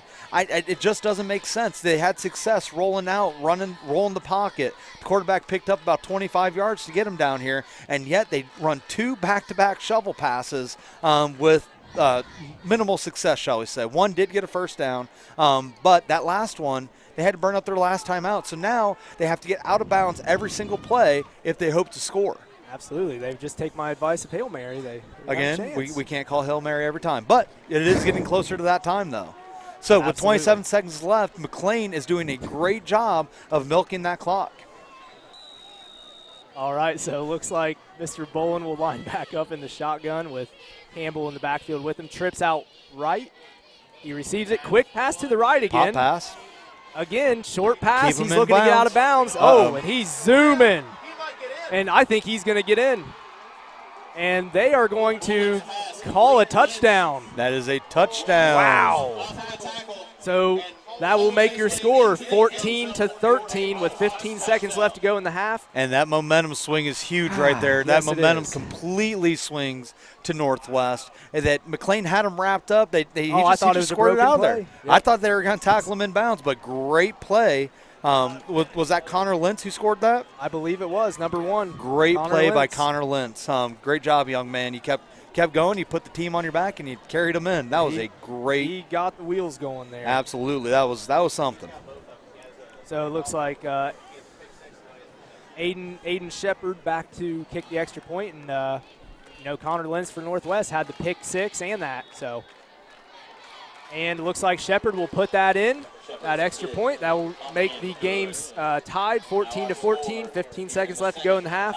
Now. I think Tigers are going to get it and just go into the half and try to regroup a little bit from this less than stellar second quarter. That is true. And the thing is, it hasn't been the worst second quarter in the world. But again, it's Less those than stellar. penalties. Yep. Now, remember the last time that Northwest scored, the kickoff was a squib kick, and it was one of those iffy ones where McLean was watching a lot. Again, don't be surprised if Northwest comes back to that. And if they get the ball back going into halftime beforehand, I mean, the momentum swing would be incredible. Absolutely would be. Now there's only 15 seconds left. So with 15 seconds left, we have McLean 14, Northwest 14, with Northwest looking to kick it off. Looks like number 15, Corey Butler, back to kick off yet again, and Cummins and Eikenberry in the backfield for McLean to receive. Big change, turn, swing of events, whatever you want to call it. Momentum is definitely on the side of Northwest as of right now.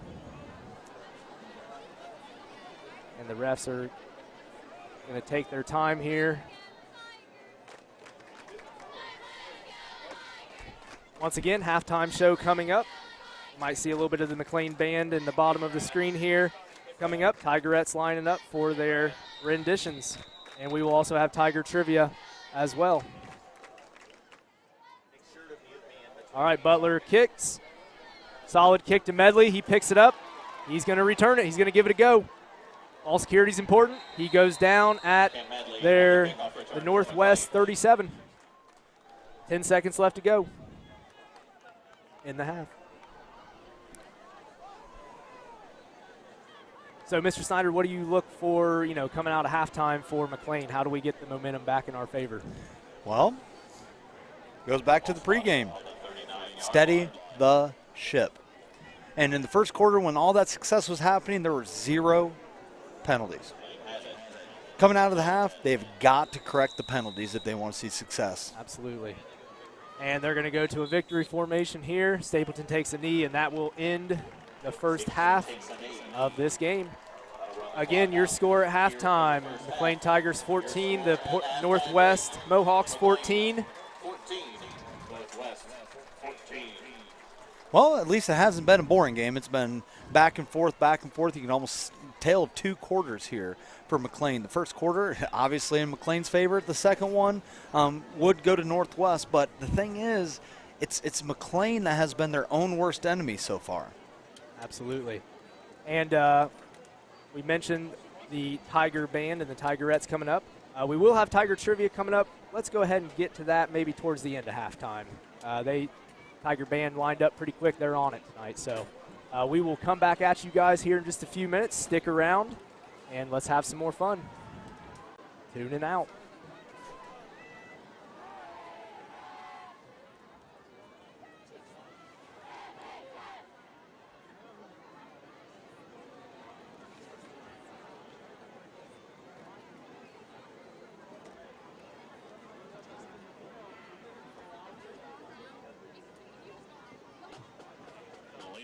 Present the pride of Highland County, the McLean Marching Tigers and Tigerettes.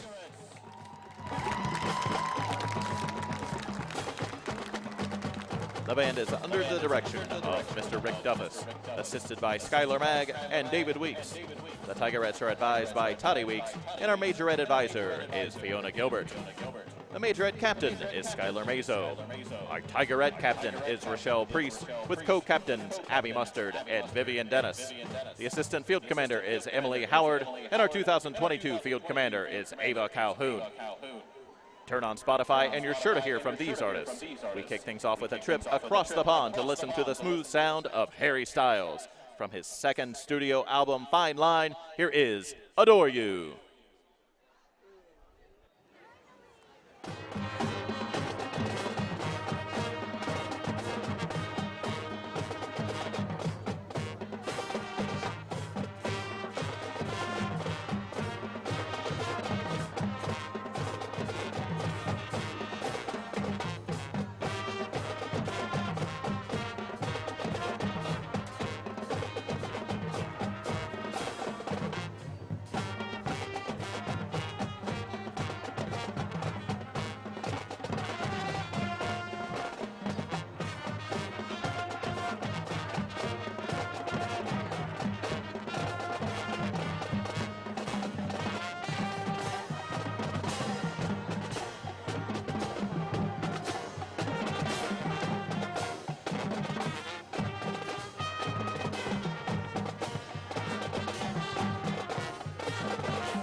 Next, we hand the field over to our Tigerettes as they strut their stuff to an upbeat modern pop #1, topping the charts and winning iHeartRadio's TikTok Bop of the Year.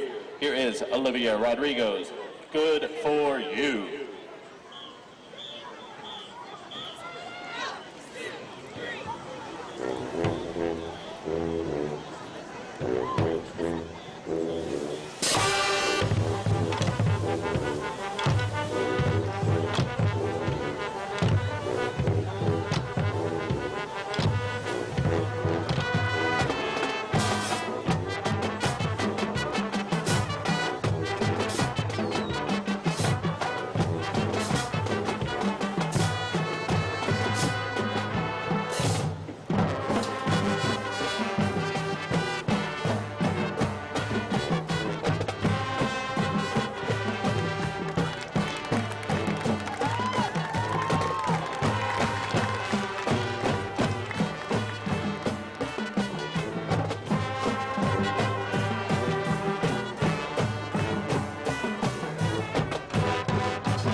finish off the evening with a dance chart that combines a Euro pop beat with the unmistakable vocals of pop goddess Dua Lipa. This 2020 song of the summer is easy to get down to. Here is Break My Heart.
Your McLean Marching Tigers and Tigerettes.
All right, guys, welcome back.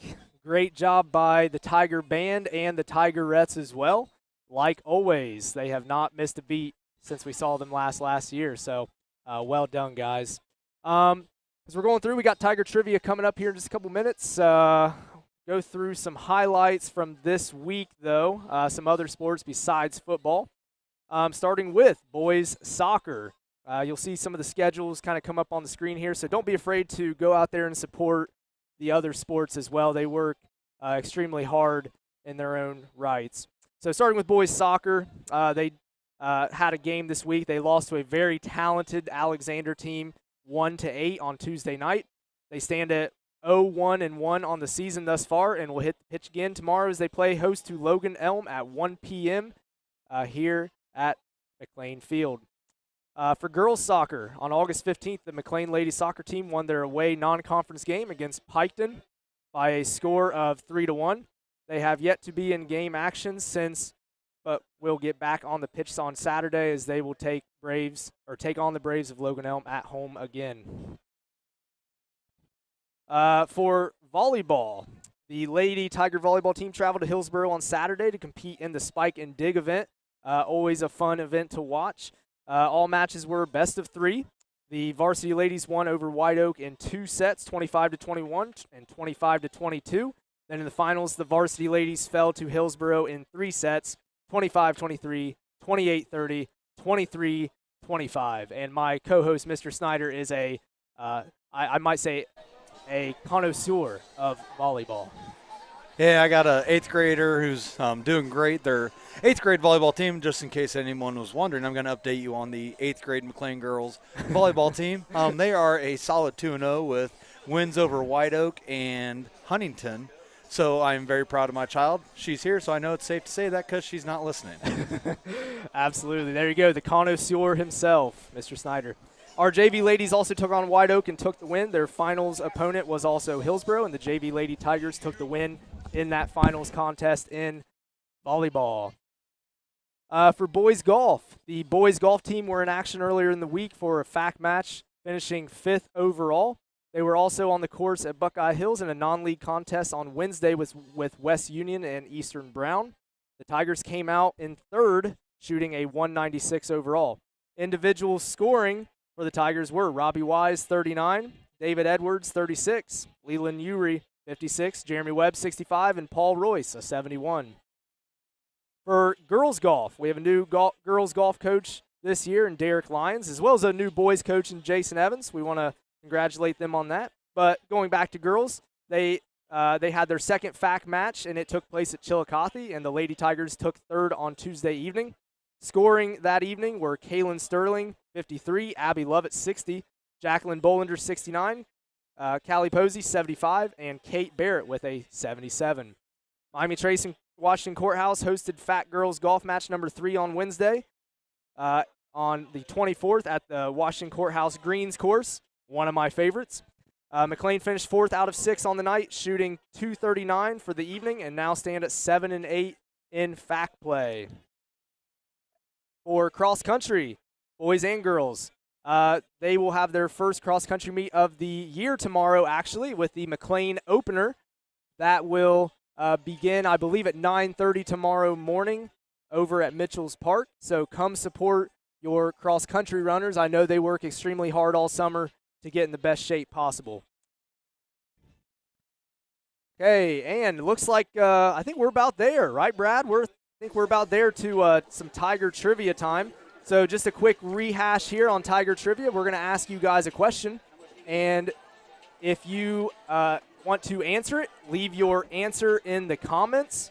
Again, leave your answer in the comments section. Winner will get a prize, and that prize is a free oil change from Jim Van Dyke Automotive Center in Washington Courthouse. So again, get that free oil change if you answer this correctly.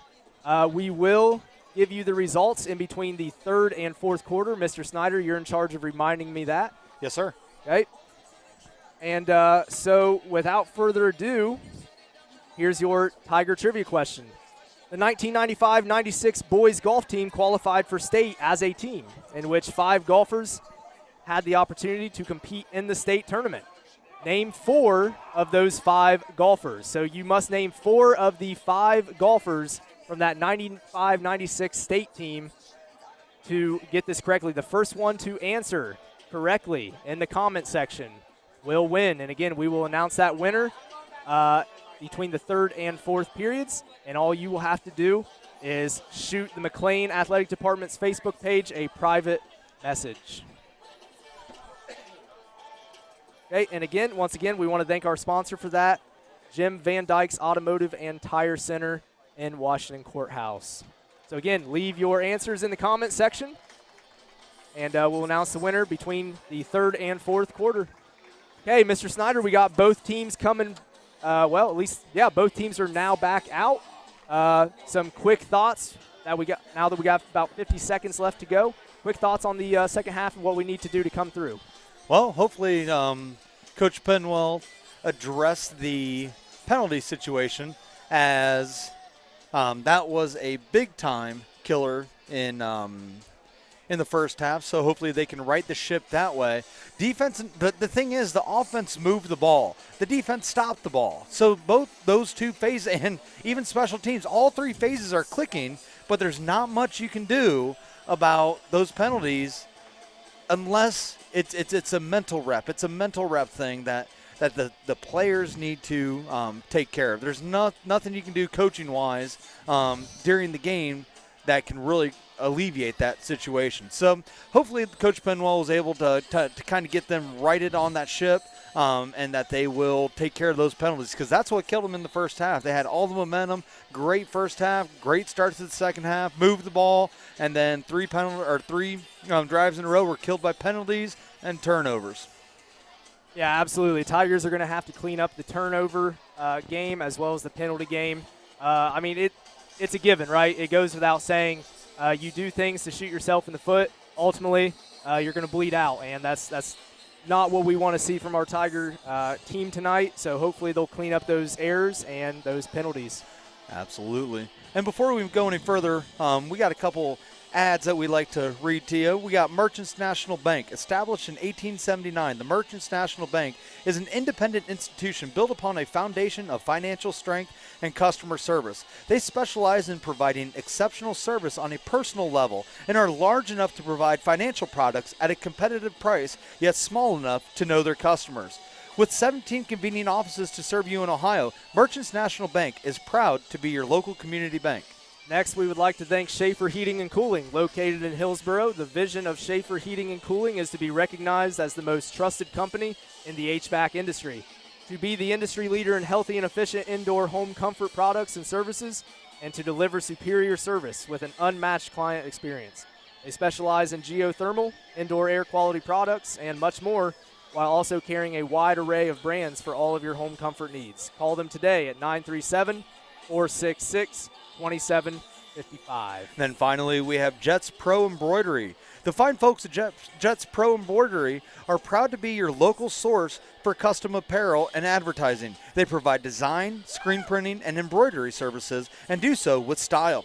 Stop in to see them today on Jefferson Street in Greenfield to see how they can take care of you. And I think we got time for just one more. Weller's Plumbing and Heating. Over the years, Weller's Plumbing and Heating has built a reputation for professional installations, expert knowledge, and reliable service. With a team of sales engineers and expert technicians trained in all aspects of design, engineering, sales, service, installation, renovation, replacement of commercial plumbing and HVAC system applications, you can count on Weller's Plumbing and Heating to get the job done right. Give them a call today at 937-981-7737. to find out more. And we have some more sponsors that we'll get to when we have a little bit more downtime. But here we go. Second half's coming up. Your score at the half. Tigers 14, Mohawks 14. McLean will be receiving the ball coming out of halftime. Now, as we spoke very briefly about in our warm-ups before the game started, the temperature has begun to drop drastically. So hopefully here's where we don't get into the cramping situation of last week. Now, we haven't seen any cramps up to this point. We've seen very few injuries outside of Michael Stevenson and the ref, but we'll see what happens.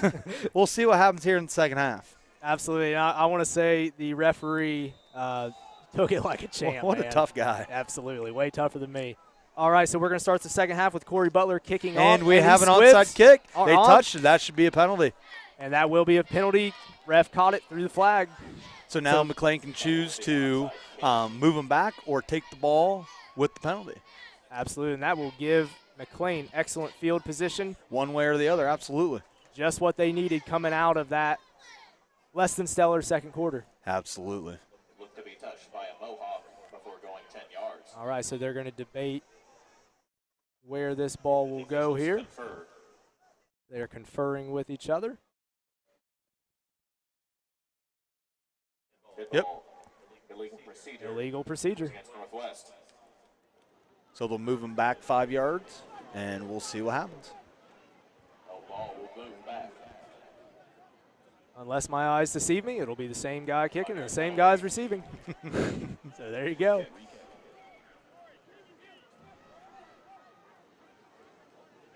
What are the keys to Northwest? Do we see a lot of what we saw in the second quarter, or It did was they hard. expect changes? They ran a lot of different things. They started trying to keep between the guard and the center. So I don't know if they'll go back to that. They rolled the pocket.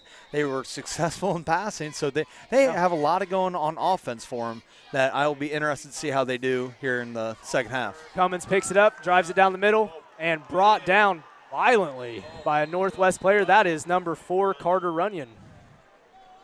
Cummins on the return. So McLean will take the ball at the 35. Down by Runyon at the 35-yard line. Tigers will have it. First And Mr. Snyder, you said it yourself multiple times that special teams is a very important aspect of any football game, this football game especially. Absolutely. It's all three phases that got to work together for a successful football team to walk home with the victory. So now we have 24 minutes to decide this game, and it's really going to be who takes care of the ball the most and who can minimize those mental mistakes. Potts in motion. No one picks him up. Stapleton's He's got looking it. down the middle, looking for Eichenberry. Good defense Now- by number 1, Connor Lentz. He's really been the playmaker for Northwest tonight. Now, if I'm Coach Gossett up there on the roof, I would be looking at that play again because no one picked Andrew Potts up coming out Absolutely in that not. motion. Yeah, Andrew Potts was left alone on the flats there, so hopefully Coach Goose saw that.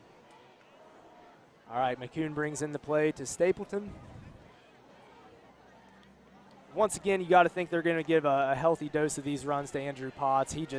If there was a bright, shining moment in the second quarter, it had to be him for sure. He definitely started rolling downhill, and he started seeing the gaps. Pitch to Caden Pinwell.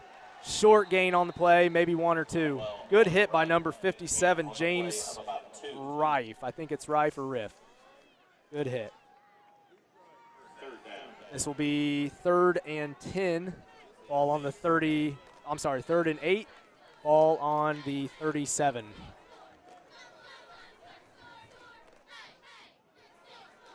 Got to be thinking Drake Stapleton's going to be looking for Eichenberry. Maybe you hit him on a post route. So somewhere Northwest in has the middle. stopped at 4-4. Now they're in a 4-3, which Yeah, they have puts a 2 little deep more safeties coverage. now. Yeah, Owen Sykes. And, nearly intercepted by, again, number 57, James Rife. I can almost guarantee you Drake Stapleton did not see 57 Not dropping a back in chance. coverage, and I think that he just saw the open receiver, got lucky there, and they just got to shake it off, move on to the next one. Absolutely. Let's hope Andrew Potts can get a good punt here for the Tigers. Not the dream opening drive that you wanted. Very little movement, and kind of you want to start getting that momentum back. Baby wins, small steps, and then they get into larger steps, and everything starts rolling downhill. Absolutely. So Potts back to punt. Bender and Potts back to punt again. And that will go to number 1, Lentz. He's the playmaker. He's the speedster here, so watch him. We have a flag back here. Multiple we have 2 flags. Multiple flags, and once This again, this one will most likely be coming back, if folks. it's coming back, we shall see. But otherwise, great play by Lentz. They're going to call touchdown, but let's see what the call is. Hold on, see what's going on. We have, I think I saw 2 flags fly back here on the other side of the 50. But you can feel the deflation in the McLean Tigers. Even though that there were penalties, it's hard seeing someone run into the end zone like that. It does not look like that was a not look like a flag. penalty. That will be a touchdown for Northwest. So the reception beanbag was mistaken for the flag there. So Now, in our defense, number they have 10, changed Aiden Shepard, will be back to kick here. Go ahead, Mr. Snyder. In our defense, they have changed those from being blue bean bags to bright orange, so they are very, very close in color to the penalty flags. Absolutely. All right, so that will make your score. Mohawks 21, Tigers 14 with 10:49 left to go in the third quarter. And if you're a Northwest fan listening to this, and I mean, there's no one other than Connor Lentz who has really carried this team. All 3 scores coming off the shoulders of number 1, Connor Lentz, an interception, a reception, and now a punt return. I think it's really safe to say you get a kid like Lentz in the open field. He's got that speed, but he's also got really good vision. He saw those cutback lanes on the interception return, on the pass reception, and also there as well. So you got to hand it to Lentz. He's a playmaker. Then you got now it's going to come down to the discipline. Now it's going to come down to the coaching. How does the coaching staff respond to this? You got to make sure that the players don't get down on themselves, because this is Absolutely. This is, I mean, they're in dire hurt right now. They need something positive on this drive. All right, so Corey Butler back to kick, and looks like Cummins will receive it. Good little one-handed catch there. He's going to take it to the middle. Looks like number 30 and number 25, Colton Campbell.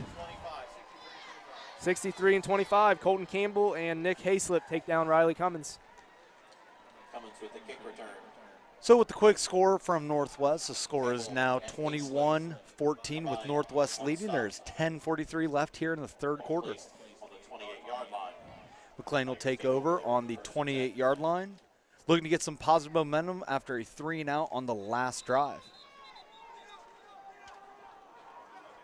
All right, so Stapleton will be back in the shotgun along with Mr. Potts yet again. Pinwell, Eikenberry, and McCune out wide. And it looks like Northwest they are bringing 2 safeties again. And McLean will make them pay a little bit for that, as Potts has a good gain on the play. Those are the type of gains you need, though. 4 or 5 yards at a time. Absolutely. Those will start to wear. Those will start to build that momentum that right now McLean desperately needs. Absolutely. And if you're Northwest, you're playing really well right now, but you got to feel like you're still in a little bit of a conundrum. Do you play that single high safety or the two safeties back there to cover someone like Eikenberry? It's a conundrum, but they're doing pretty solid so far. Stapleton back in the pistol with Pinwell and Potts. He'll receive it, hands it to Pinwell down the middle. He'll go down. He's taken down by 15 Corey Butler. Pinwell on the run. And again, it moves it to about 3rd and 2, 3rd and 3. Very manageable. It'll be very manageable here for the Tigers. A first down would be absolutely huge here. Ref is calling the play dead. Little official timeout here. As they're doing their timeout, we'd like to recognize Scott Faulkner of State Farm Insurance, providing all your insurance and financial services. Scott is a local State Farm rep who, with your needs in mind. For life, home, car, insurance, and more, contact Hillsborough State Farm agent Scott Faulkner at 937-393-1497. We'd also like to thank White's Meat and Deli. White's Meat and Deli, located near Bainbridge, Ohio, is a locally owned and operated meat and deli. They offer some of the best primal cuts of meat in southern Ohio, and they have a deli that is stocked with a wide selection of lunch meats and deli cheeses. They are even available for special orders. So whether you have a hankering for some bologna and cheese or a more refined palate, White's has you covered. I definitely got a hankering for it now. And lastly, Janikim has spent its history listening to its customers and striving to find the products to meet their needs. They've been supplying surrounding counties for 26 years with a wide variety of janitorial products and supplies to meet the needs of any size facility. No matter how big or small the job, Janikim can create the perfect housekeeping plan for your business. Ready, set, sparkle. So after the measurement, it is now 3rd and inches. I mean, that had to have been chain links. McClain comes up in a wedge formation. They're just going to look to lean over it. Northwest knows it's coming. The handoff is to Potts, and it looks like he got it and more. He's trucking along. He's to the 45. He makes it to the 45 when he only needed inches. That's the type of effort that McClain's going to need this second half. And Corey Butler coming in at the very last point there to clean up the play for Northwest. But, man, it took a good solid 4 or 5 people to take down Mr. Potts on that run. Absolutely, and it's just like that. Start winning the war in the trenches, and it will grow. I guarantee you. And the offensive line has done a pretty decent job all night, just looking to find those holes for Mr. Potts here. So Stapleton back in the pistol with Pinwell and Potts. He pitches to Pinwell to the right, and Pinwell slips, probably because number 58, Roy Messer, was right in his way. That's tough when you're trying to make a quick cut like that. big gentleman like number 58, Roy Messer, coming at you. You're trying to cut quick, and that grass just slid out right from under him. Absolutely. I'm not messing with him. All right, so McLean is at 2nd down and 15 to go. Ball on there on Northwest 40. You got to think that they got to be thinking Potts here. Stapleton gets it. Yep. Looks to pass to the left and intercepted by number 4, Carter Runyon again. He's going to take it back, and he is going to take it to the house, it looks like, and score. Ref confirms it. Now, with Drake Stapleton, you've got to consider yourself. You've got to be the leader on the team. Yes, that was an interception. Yes, that was an underthrow. But your team needs you right now. It's not time to feel bad for yourself. You've got to pick everyone else up around you. Now, there is still plenty of time, and it is only 2 scores. Now, I'm not here to second-guess any coaches, but they saw a lot of success with Andrew Potts. You got to be thinking that they're going to ride Andrew Potts, ride or die, here in the second half with Andrew Potts. Absolutely. So that will make your score 14-27. Northwest up with 8:24 left to go in the 3rd quarter. And Shepard kicks. It's low and no good. It is wide of the goal. So that will leave your score 27-14. Northwest up. Now, as Coach Pinwell, what do you think you say out there in this huddle? I'm saying keep your head steady, keep encouraging each other. I mean, what else do you do at this point? And the thing is, and the score is the score. At the end of the year, win, lose, or draw, no one worries about the score. But it has been 4 plays that have created the scores for Northwest. 4 big plays. Absolutely. That's it. Yeah. Lentz on 3 of them and Runyon on the other. Absolutely. So, and that doesn't matter at this point because the score is the score. But there's positives in this, and they've got to really rely on those and build more of those positives coming up. Absolutely. And, it harkens back to last week with McClain. We had 2 big interception returns for touchdowns, and we're seeing something similar from Northwest. They're getting punt returns. They're getting interception returns, as we saw there. So we'll just see what happens. So Eikenberry and Cummins will be back to receive the ball with Butler kicking off again. So a disastrous start here for the McLean Tigers in the second half, but there's lots and lots of time left on the clock for them to right this ship. We'll see what Coach Gossett has coming up on this next drive. But you got to think, you have time for the ground and pound. Andrew Potts is picking up 4 to 5 yards a play. Absolutely. Feed the beast. Feed the beast here. Yeah, more than plenty of time to still right the wrongs here. So Butler, another onside kick. Good recovery. Great job. I can't Looks see like the number. 53. 63, Connor Frazier. Very good, Connor Frazier. Same young man who returned the interception for a touchdown last week. Sounds like he has hands. That's what I'm hearing. Big Sounds man like with Connor hands. Frazier has hands. Absolutely. Absolutely. Very kind gentleman. I have him in my last period. Great student. Super easy going. I'll have to let him know that both of us think that he should consider the move to wide receiver next week.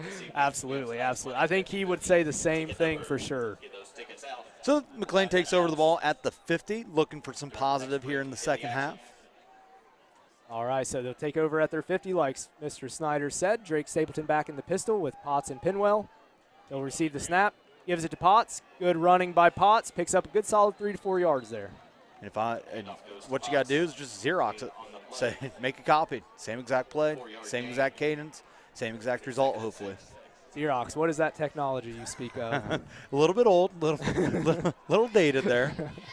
All right, so this will give us a 2nd and 6 on the Tigers' 46-yard line. Once again, Eikenberry and Burchett out wide. Pinwell, Potts in the backfield. Pistol formation. 2 high safeties again for Northwest. Potts takes Potts, it. another huge Great run. by Mr. Potts here. I need to Feed get the beast. I need to get the stats from Mr. Roman after the game and see just how many yards Potts He's got to be pushing. He's got to be pushing the century mark here. Potts is coming out for a breather, so we're going to see what the move is with Doomie.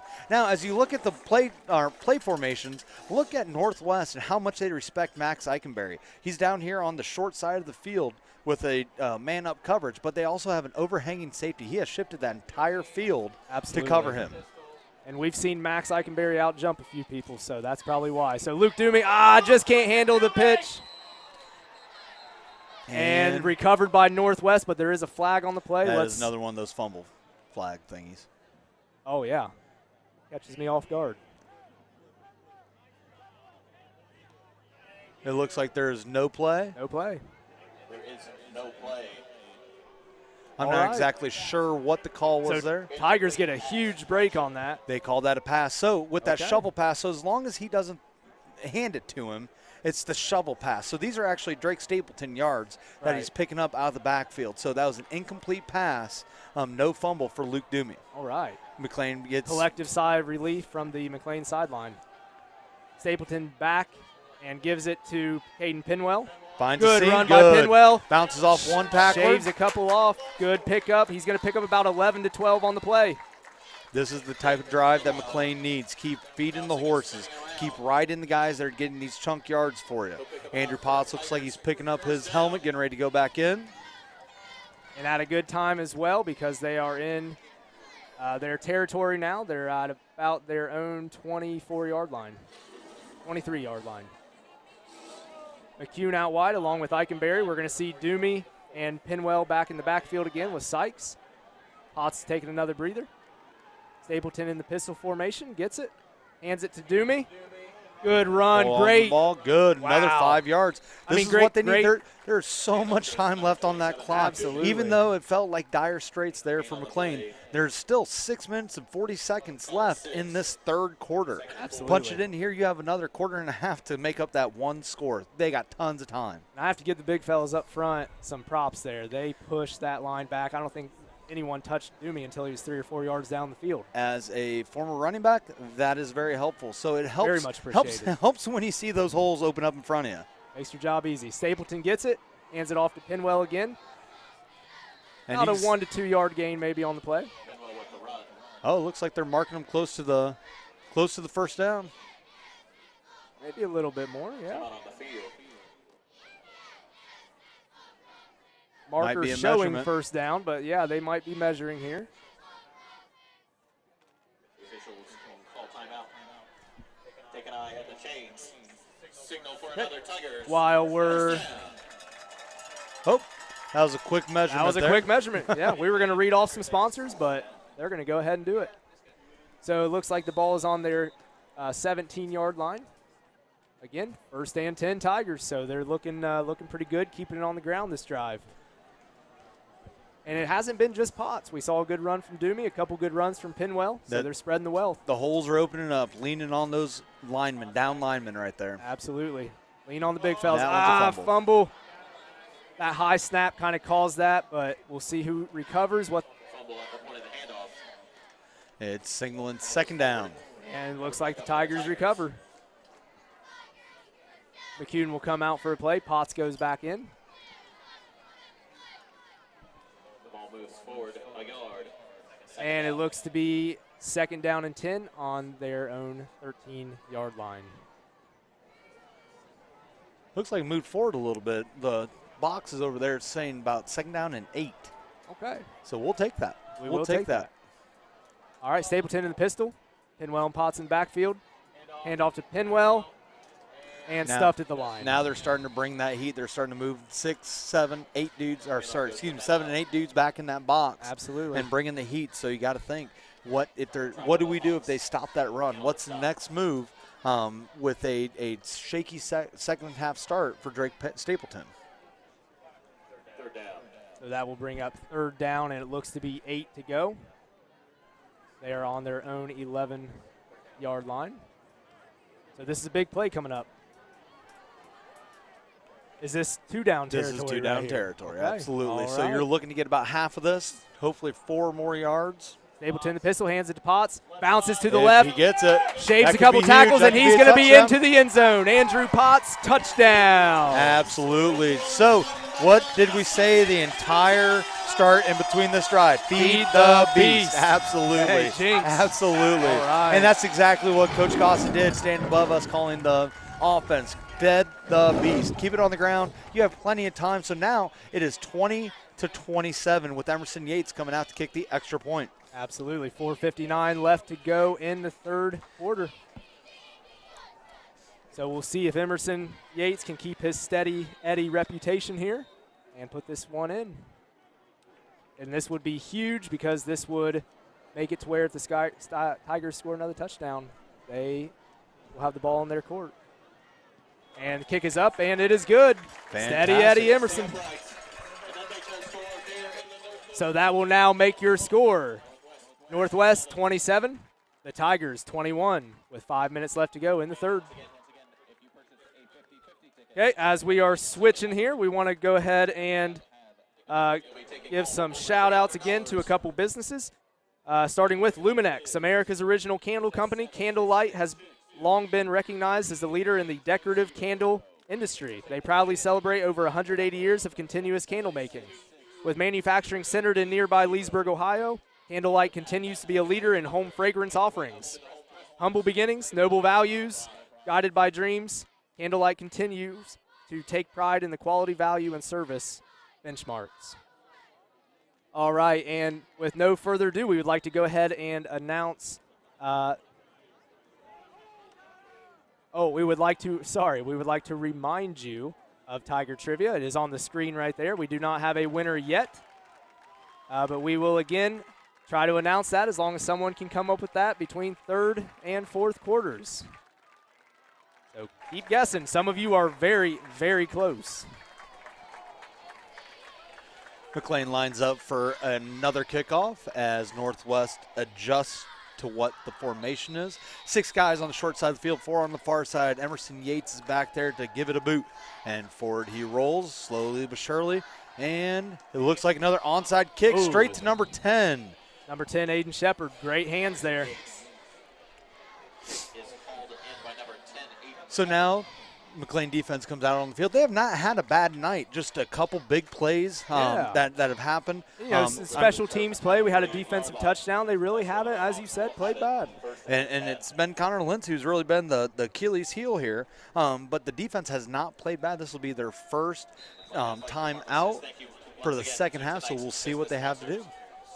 With 4:58 left, it is Northwest 27, McLean 21. Northwest is getting the play call in here.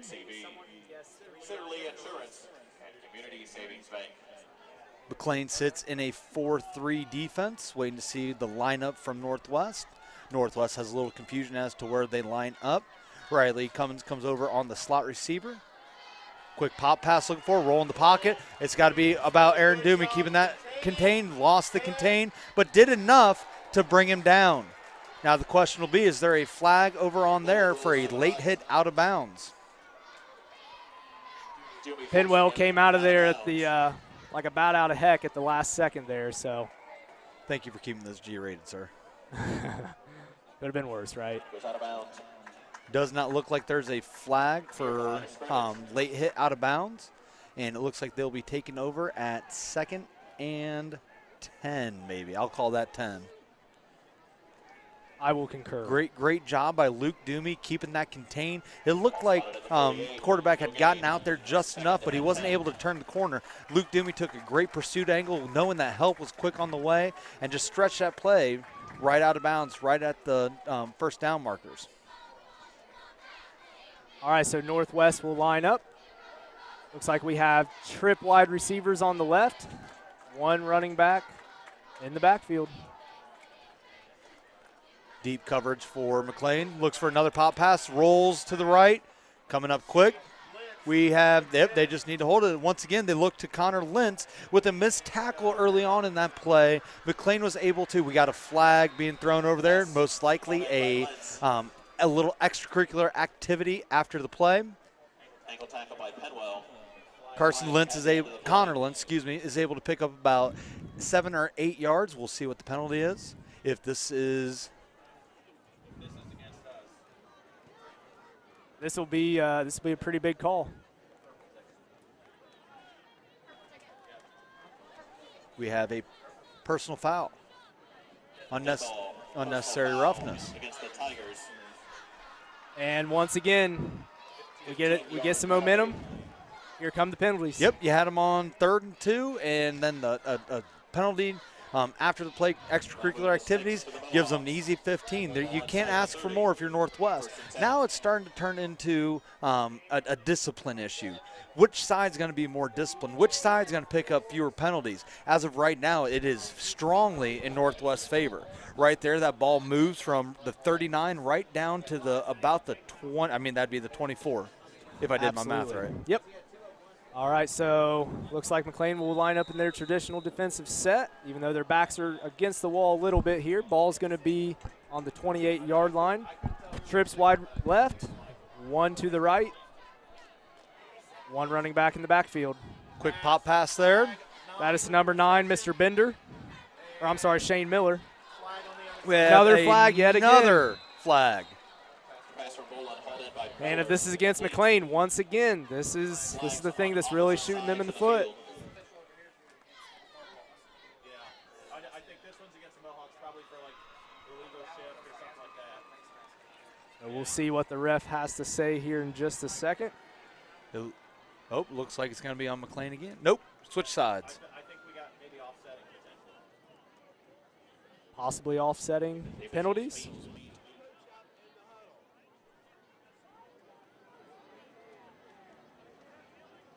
Illegal formation against Northwest. Then we have a face mask against McLean. Offsetting. Offsetting. Replay first down. Well, that's a big break for McLean. But once again, Northwest makes a mistake, Yep. and yet the discipline of McLean and a face mask happens. I mean, you're going for a tackle, you lose control sometimes. Absolutely. But that's just too bad for McLean that they get a break and then they kill the break. All right, well, looks like Northwest got a different running back in the backfield. Looks like possibly number 32. Number 30, Wyatt Brackman. And they give it to him. Wyatt Brackman. He might pick up a couple, 2, 3. That's a big running back.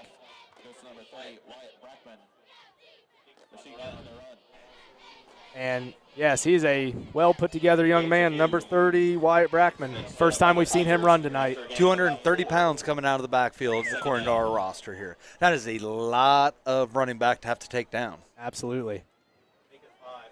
All right, so this will make it 2nd and 5, 2nd and 6, ball on the 24. 3.5 minutes left to go in the third.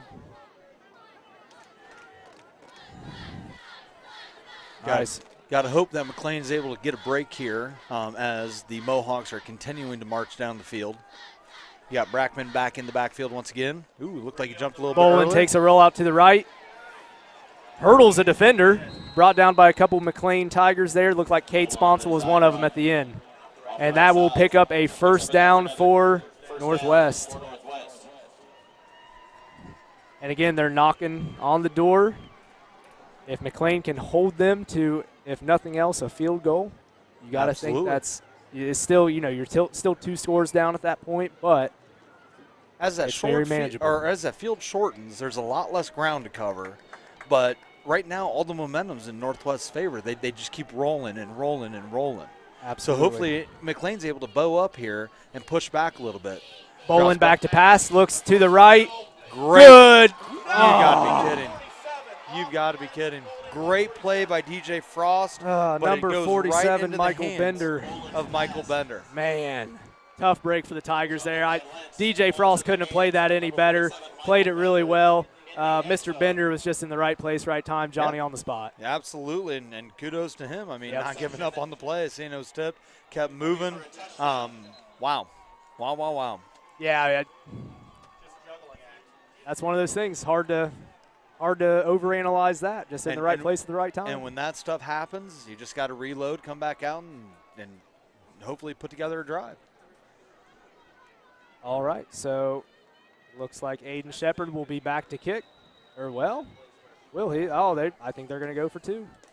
Yep, try to get it up to Yep. 35 so that I do not blame them there. McLean struggles to tie it. Absolutely. I mean, don't blame them.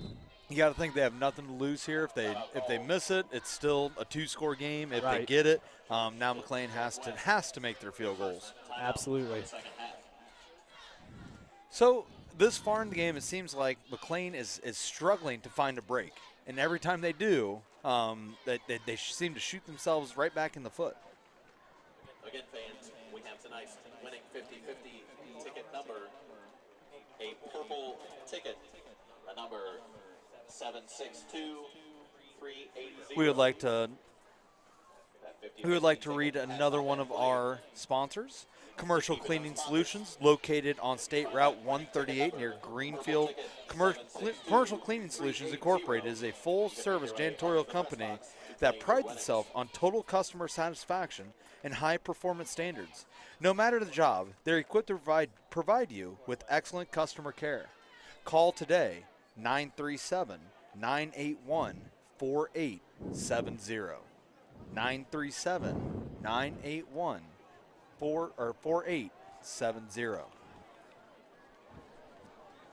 All right. Next is Roman Family Healthcare. If you're under the weather and in need of care, let the fine folks at Roman Family Healthcare take care of you. They are a full-service family practice, urgent care in Greenfield, Ohio, on the west end of Route 28. Most insurances are accepted with $40 self-pay visits and $65 Department of Transportation physicals. Roman Family Healthcare in Greenfield. The run on the 2-point conversion given to number 30. That'll be Wyatt Brackman. And Wyatt Brackman with the 2-point conversion run. That will make your score. McLean 21, Northwest 35. Again, there's still plenty of time left. That is the first sustained drive Absolutely. that Northwest has had. There's nothing to hang your heads about on that for McLean. It's the third quarter. You're starting to feel the fatigue. What you need here is an excellent drive from your offense, just like last time. You don't have to worry about the time right now. You're just looking for points here. Sustained, positive points. Absolutely. And while we have a chance, we want to give a shout out to Corner Pharmacy. At Corner Health Mart, they have been taking care of customers in Greenfield and beyond since 1948. Their pharmacy specializes in serving the community with fast, friendly, professional service and the highest quality medicines and health products available. You'll always be greeted by name, and their pharmacists take the time to counsel you and answer your questions. Corner Pharmacy would also like to remind you that flu season is here, or almost here, maybe. I don't know. We'll see. So it's time to get your yearly flu immunization. Walk-ins are welcomed, and you can call 937-981-2454 for assistance. So Corner the Pharmacy. last couple times, Northwest has tried an onside kick or tried to squib it. They did kick a couple deep to Riley Cummins, but right now, if you are Coach Penwell, you've got to be talking about that onside kick that they tried last time that Connor Frazier was able to recover. Right now, an onside kick would be devastating if it were recovered by Northwest. Absolutely. Absolutely. So, looks like Mr. Butler will be back to kick. Cummins and Eikenberry back to receive for the Tigers. Butler's kick is up. He gives it to Cummins again.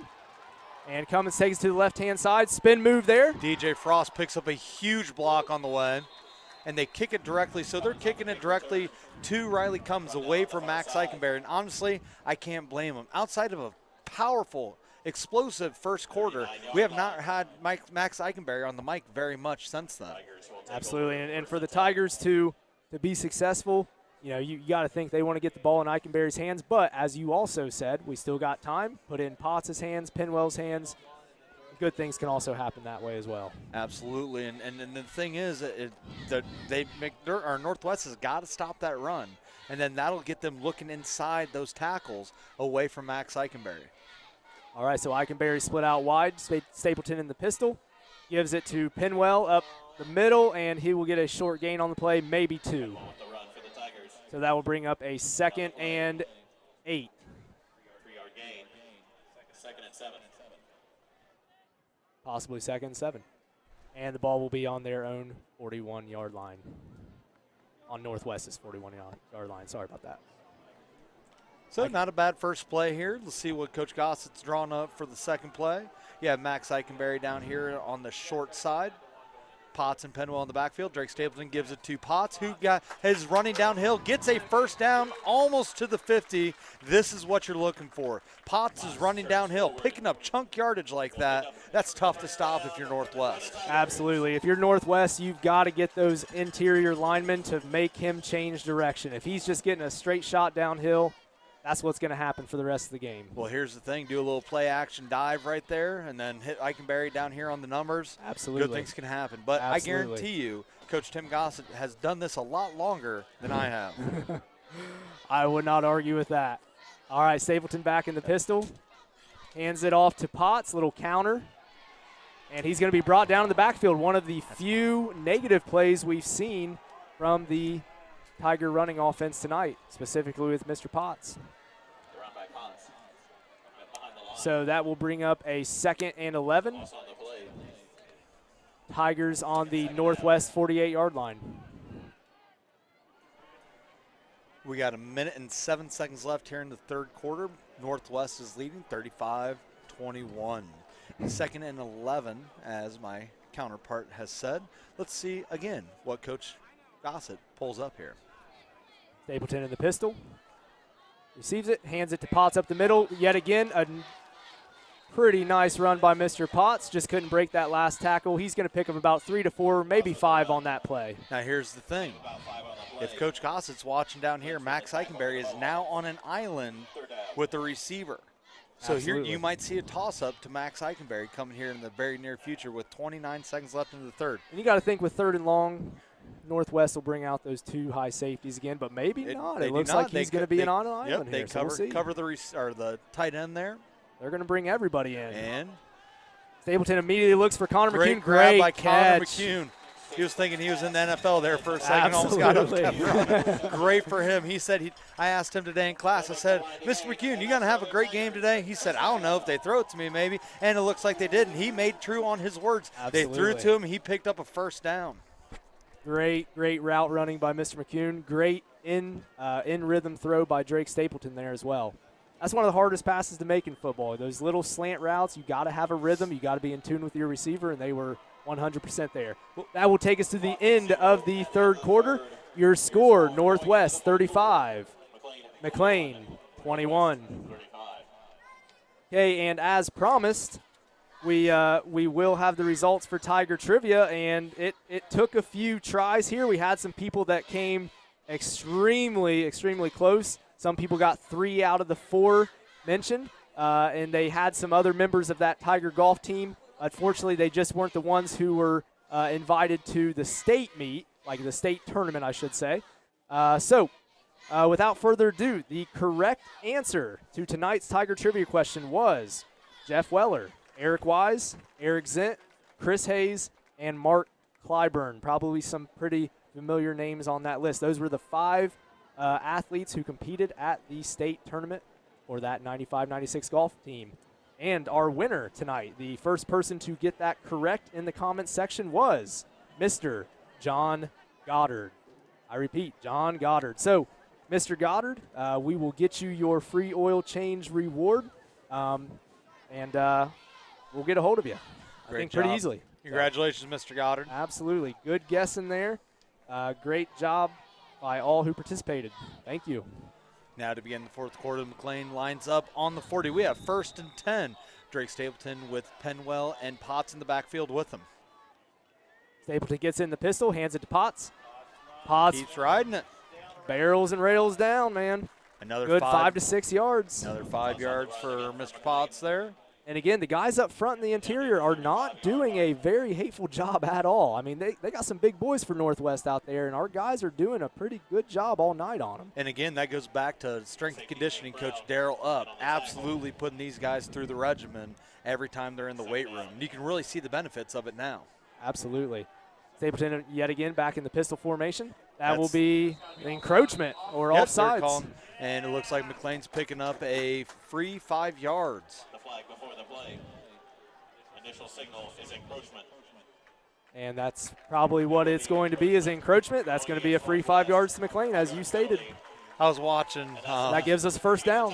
I was watching left guard Cade Penwell. He was explaining that it was definitely on Northwest. It's just funny watching the demeanor of these kids who have played for a while. Yeah. He knew without a doubt that it wasn't us who jumped. Right. Absolutely. You always got to try to convince the refs either That's way, right? That is Whether right. you're wrong or right.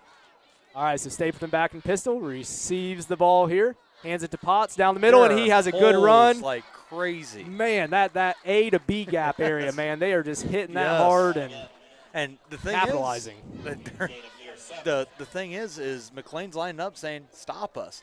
Now there is something to keep an eye on down there. Michael Stevenson seems to be having a little bit extracurricular activity, being held back by Rocky Jeffers. So a penalty here would absolutely kill this drive. Yep. So hopefully Rocky Jeffers gets in his ear and says, hey, buddy, you got to do it for the team. You got to calm down. Absolutely. So that will bring up a 2nd and 3. Ball will be on the 23-yard line. 10 minutes and 49 seconds left to go. Mr. Snyder, take it away with some sponsors. All righty, we have NCB. At National Cooperative Bank, their cooperative and community development mission has guided them for 40 years and is a critical component of what defines their institution. As part of its enabling legislation, NCB has an uncommon mandate to ensure their efforts benefit those most in need, supporting low-income communities and cooperative expansion initiatives. Whether you are a small business needing a loan to expand or an individual looking to open a savings account, that makes an impact. NCB has solutions for you. NCB is located at 139 South High Street, Hillsborough, Ohio. Well said, Mr. Snyder. Well said. All right, so the Tigers will come back out. 2nd and 3. Ball on the 23-yard line. Once again, 10 minutes, 49 seconds left to go. Potts comes in with the play. Eikenberry and Burchett out wide for the Tigers. Pinwell and Potts in the Look at that backfield. island down there. I'd be throwing at that flag all day. Absolutely. But Especially at this spot on the field. But why go away from what's working? And this is working right now. Once again, Potts up the middle. Keeps moving. Rolling, bowling, tumbling, fumbling. And we have a penalty And a flag. And it looks like it's going to be on Michael Stevenson, number 56. He just got ejected from the game. What a dagger. I just saw the far side ref point at him, say you are out.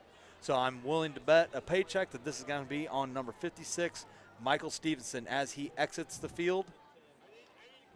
Obvious frustration, but as a senior captain, you can't be a liability like that. That you got to think that Northwest over there is incredibly thankful for that, because again, it took what would have been a great play and pushes us right back. Going against the Tigers. All right, so that will bring the Tigers back 15 yards. Huge loss on that play, man. That was 15 yards from the spot. so 15 yards from the spot here. So now McLean has to right the ship here. So that does not, I mean, it's not as big of a drive killer as it could be. It's 2nd and 5, essentially right where it was, but it negates that incredible run by Andrew Potts and that incredible positive momentum that they were gaining during that drive. Absolutely. So McCune will bring in the play to Stapleton. And I believe it's still second down. It'll be second down. It'll be replay the down. Replaying the down, and it looks to be about 15, 16 yards to go. No, sorry. Just a handful, 6 yards. Potts with the evasion there. Just lucky to get back to the line of scrimmage. Man. And you know what they did right there? They went right where Michael Stevenson played. They attacked that new right tackle. That's what I would do. It's great coaching right there. Absolutely. New guy comes in, attack it. So now we're sitting at 3rd and 5 after a very positive drive, or 3rd and 5 with 10 minutes remaining. We got to see what Coach Gossett's going to draw up here. This is a big play right here. So 9 minutes and 57 seconds to go. Clock is running now. Tigers down 2 scores. Sitting at the 25, I got to put this as 2-down territory, needing 2 scores in the 4th quarter. No question. Stapleton looks for Eikenberry. Good slant right. And Eikenberry's going to pick up that first down. Great route, great timing. Yep. Quick pass right to not Michael Stevenson, Max Eikenberry gets what you need. So now they're on the 15, 1st and 10. That momentum shift has begun to roll once again. They're able to pick up the slack of the personal foul, and they're right back on it. So let's see what Coach Gossett's drawn up here. Absolutely. Eikenberry out wide to the left again. Connor McCune out wide to the right. Potts and Penwell in the backfield. Got to think they got to shade someone over to Eikenberry here. They're going to go ahead and give it to Potts. He evades, but runs right into big number 70, Bryson Taylor. Northwest has figured out they can blitz A-gaps there. They're going to have to if they want to stop Potts from going through that. It has. So now they're coming off that right side corner, and they're blitzing A-gaps. Michael Stevenson's coming back in. I thought he was ejected. But we'll see how the senior captain responds. Absolutely. As long as he keeps his head on straight, he's a great football player, very physical, and he's a good player for this team as long as he can keep his head on. All right, so here comes Stapleton. Gets it back. Looks for Eikenberry. Quick fade to the left, touchdown! And he catches it for the touchdown. Max Eikenberry with his 2nd touchdown of the night. Makes it 27-35. And it couldn't have come at a better time. Big momentum swing coming with 8 minutes left to go in the 4th quarter. Got to think momentum's on the Tigers' side now, but the defense has to respond here. And you know what? Good for Coach Gossett, good for Coach Penwell, showing that faith, showing that confidence in Drake Stapleton, going back to the pass after that struggle that he had there at the end of the 2nd quarter into the 3rd. So I'm really happy to see that Drake Stapleton's seeing success once again. So Emerson Yates is back to kick. Kick is up, and it is once again good. Steady Eddie, Emerson Yates. And I do want to also give props, like you said, to Coach Gossett there. They've been biting on that slant the last couple of plays because we've been attacking the middle all night during the pass. Quick fade out to the left. Eikenberry's on an island. Great play call there. Like I said, Coach Gossett's been doing this for a minute. Hot second, right? All right, we'd like to recognize some more sponsors here, starting with Quality Design, your one-stop shop in South Central Ohio for custom screen printing and embroidery, team uniforms and apparel, trophies, banners, and more. Find them today at 1270 U.S. Route 22 in Washington Courthouse, or visit their webpage at www.qualitydesign.com. And Final Touch Painting Plus, a professional painting company that can handle whatever you may need: power washing, commercial, residential, and much more. Final Touch is proud to be locally owned and operated while providing great all-around service. You can give them a call at 937-856-9922. Final Touch Painting Plus, a brush stroke above the rest. So Emerson Yates sets the ball on the tee again, getting ready to kick it off for McLean here. I can imagine that it's either going to be a squib or an onside kick. How great would it be for McLean to pick up an onside kick here with this momentum swing? Once again, you mentioned special teams, huge factor here that we need to continue to take into account. So Emerson Yates back to kick. He's going to go ahead and squib it again. Number 1, Lentz, that's the wrong guy to get it to. But they do wrangle him after about a 10 to 15-yard return. He's going to go down at his own 48-yard line, or the Tigers' 48-yard line, I'm sorry. I imagine that Coach Penwell might not have seen him sneak up there. No. Because that is the last guy I would be kicking it to after the great night. Once again, good coaching call by the Northwest coaching staff. Yep. If you're kicking here, real zinger in there. We'll put our athletes here. So absolutely. Northwest takes over at their 48 as they start to march towards the end zone with 8:26 remaining. We have a score of 35 Northwest to 28 McLean. All right, and looks like Northwest is going to spread it out. 2 wide receivers on each side, with Bolin snapping to number 30, Wyatt Brackman. And again, it looks like McLean's doing a great job controlling the trenches, controlling that 3 yards off the ball. And it's been big plays on the outside that have really killed McLean tonight. Absolutely. Defense has been very stout these first 2 games. Absolutely. All right, so Northwest comes back out, same formation as last time. Brackman back with Bolin. Bolin will receive it. He's going to roll out to the right, designed run. And McLean's having a hard time bringing him down. There is a flag on the field. But after a big pickup by Bolin, it looks like the ref has initially set a hold on Northwest. So it looks like that's going to come back. Big break for Tigers. We've seen the other side of that tonight with the Tigers plenty of times, but they get a break this time. Absolutely, with a hold on Northwest. It'll be marching back from the spot of the foul, so this will move it from 2nd and 8, where the last play was, to about 2nd and 18.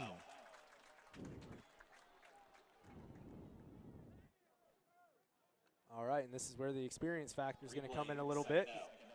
Touchdown game, handful of minutes left. We'll see which team can keep their wits about them. Yep. All right, so as Mr. Snyder said, 2nd and 18. Ball is on the McLean Tiger 42-yard line. And Northwest is going to come out in the quad wide receiver formation. Brackman So in we the got backfield. spread here. We're going to probably look to see a pass here. They're going to roll that pocket, watch a jet sweep here. You got to be careful of that. Lone pass out to 47, Bender. Great job. And Great Cameron job, Cam Medley. Medley. Wow, coming out of nowhere there. Incomplete. I thought Bender was going to have an easy catch behind the line there, and Medley just came in, did his job. Well, he's playing in cover 3, deep cover 3, so he was about 10 yards off the ball, given that cushion with yards to play like that. Yeah, I thought it was going to be an easy catch, and Cam Medley would have had to make the tackle there. Doing a good job of watching the quarterback's eyes, and as soon as that head flipped, he knew what to do. Absolutely. All right, so this is a very long third down, 3rd and 18. 7 minutes and 38 seconds left to go in the game. McClain with a 3-deep defensive back look here. He's going to roll out to the left, chucks it up. Lame duck pass. That's going to be pass interference on Luke Doomey. Didn't get that head turned around in time. That super underthrown ball. It is the trickiest thing to defend. Luke Doomey was trying to come back and come there and help, but it happens. Absolutely. And the flag is for pass interference. Goes against McLean. And again, you always run that gamble when you take your eyes off your defender. Your defender kind of goes past you. You have to turn around to find him, and that's going to happen, especially on those lame duck passes. So refs are trying to concur on what's going to happen here. Is that if that's an automatic first down or not? Might just be That a 15-yard penalty. It's going to be close to the yard to gain here, the line to gain. It's an automatic first down, so it'll be a new set of downs for – oh, I guess not. Nope, they're going to put it close to the line to gain here, so 3rd and 1, 3rd and 2. So it looked like that was about a 15-yard penalty there. And we have another flag. Sideline warning on Northwest. Sideline warning goes against Northwest. That's hard. You get caught as a coach. You get caught up in the game. It was their coach that was sitting out there talking to their quarterback. I imagine he's been warned a couple times, and everybody gets a warning. So both sides have now been warned. So the next time you see a sideline warning, it'll be a personal foul. 4th and 1. Big play here. 3rd and 1. Third. Oh. And it might not be enough guys on the line. We have 2 flags coming. We might have a personal foul on the sideline. If you look across there, that far ref is yelling at the sideline. So we have a flag here in the short field. We have a flag in the far field. Once again, the McLean Tigers may get a break here. Illegal formation, not enough men on the line. Yep. Maybe he was just explaining his call over there. McLean fans, if you guys were watching, probably got a little bit excited seeing that flag on the far side. I sure did. Absolutely. It's saying 4th and 6 on the board up there, but 3rd and 1 on our board. Yep, 3rd and 6 now. You got to watch that box over there. That's the official one. They'll fix that if need be. Is it 4th down? Because this other side says 3, and it said 3 the last time. It's 3rd down. All right, so big 3rd down play here. 3rd and 5 to go. Quad wide receivers yet again. Bolin takes the snap, rolls to the out. right. He's running it. Looks like a possible hold on the right, but no. Cade Sponsel comes from behind and tackles him out of bounds. Off the right side. Makes the line again, and then some. And that will be a first down for Northwest. Good run there by Bolin. Good blocking on the outside. Got to hand it to him. He's got wheels. That's Yes, all he there does. is to it. He's got wheels. Big So 6'3" kid, but he can move. When he rolls like that, he's looking to get that corner. If he gets that corner, watch out. So now they're moving. The ball's on, looks like to be the 26-yard line. 1st and 10. Northwest is marching with 7 minutes, 8 seconds remaining. All right, 4 wide receivers once again. This formation is causing some problems for the Tigers, so I can imagine they'll stick with it. Little jet sweep action. Same pass we saw a few plays ago. Connor Lentz, and he's shaking and baking out there. He's going to pick up a first down. Once again, Connor Lentz. He's their go-to. Playmaker. He's Yep. the guy. So that was about a 13 to 14-yard gain. And that is going to be on the 13-yard line, it looks like. So once again, Connor Lentz had him wrapped up, had 2 guys right there. He just shook us. Great playmaker. 4 wide receivers again here. Brackman in the backfield. Bolin receives it, hands it to Brackman. Good solid run, trucks over a McClain defender. That is 230 pounds coming at you quick. And that's hitting Cade Sponsel. That's a very strong young man. Yep. But like you said, 230 pounds coming at you, hitting you pretty hard. Yep. And regardless of how big you are, props to Cade Sponsel for standing in there Yep. and taking it. Absolutely. I would have curled up. So now you got to start watching that clock. They're threatening to score here with 6 minutes, 7 seconds remaining. Northwest is not going to be in a hurry at all here for the rest of this drive. Absolutely not. They're going to let that time tick away. Less than 6 minutes to go in the game now. Once again, quad wide receivers, Brackman in the backfield. They're going to spread you out and then do the power running game once you're spread. All right, so Bolin's going to let it run, and he's going to snap it. Going to roll out to the right, design run again. They sniff that out huge. quick. That's a big play. Number 12, Caden Pinwell with the big defensive play. Shooting the gap, taking down the runner. Big play there, so that moves it to That's 3rd going to be a and loss 9. of 5. Absolutely. Wow, Great sniffed it job from the by start. Penwell. Great job by Penwell. Now this is the big one. This is where the crowd needs to be getting it. The band needs to be getting it. The sidelines need to be pumped up. It's 4th quarter, 5 minutes left, 3rd and 9, and you are threatening to stop a huge drive by Northwest. Obviously, this will be a 2-down territory for Northwest, trying to put the game away, but the McLean defense has got to bow up here and get a stop. Okay, Trips wide receiver on the left with Lentz on the very outside. Watch him. He's our primetime player there. They get it to him, and he drops it. And he drops it, 4th and 9. All right. So now we're going to see what Northwest will do.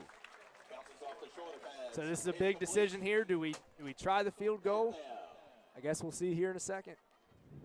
And that stops the clock. I'm not sure. I'm not 100% sure if I agree with that, because now the clock has stopped. And it's 4th down, huge play. You could have ran off another 35 seconds here if you don't convert. If you would have converted, yes, kudos, great play. But now the clock has stopped, and a huge momentum swing is possible here for McLean. Absolutely. I think that was their game plan, throw a short pass to Lentz and see what he can do. But I don't blame him on that first. one. I don't blame him there. Absolutely don't blame him not. on that one. Okay, so they're going to give it a go here, 4th and 9 on their own 12. Got to pick up 9 yards here. Individual, and we have a false start. Oh, man, start that on is Northwest. Big break for the Tigers here. And the big thing is Lentz had a double move over there on DJ Yes, he Frost. did. Had him crossed up, and he would have had a very good chance at catching that one. If I'm McLean, I'm starting to move our safety over there to help out a little bit, because now it's that much further of a throw. Absolutely. I have a feeling they're probably going to here. They have the territory and the space to do that now. Absolutely. All right, so of course, Northwest will line up again, 4th and 14. 4:53 left to go in the game. Score 35-28. Big play here for both sides.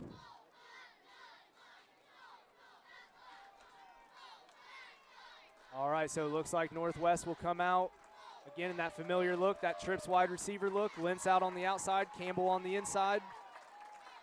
Bolin back to pass. He's looking right. Watch the throwback. And good pressure Luke by Doomey. Luke Huge. Doomey. Big play by Great job by Luke senior Doomey. captain Luke Doomey. A little over celebration play. there. That was a great, great play. Great job. So now the momentum swing has happened. Let's see what junior quarterback Drake Staple can do here. Absolutely. You are looking at 4:48 left, 3 timeouts, and you're going to be able to manage the clock as much as you want. Now, if I'm McLean, I'm looking at punching this in with about 30 seconds left. That's the aim point because you don't want to rush it too much, but you also don't want to make it so that you have to score on the last play of the game. Right on, right on. All right, so here come the Tigers. They're going to do 4 wide receivers. Potts alone in the backfield with Stapleton.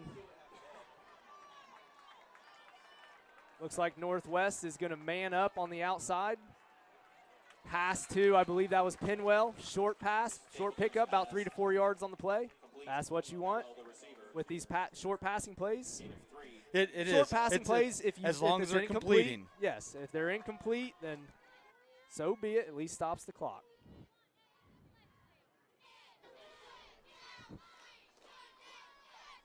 All right, so looks like senior Josiah Burchett will bring in the play here.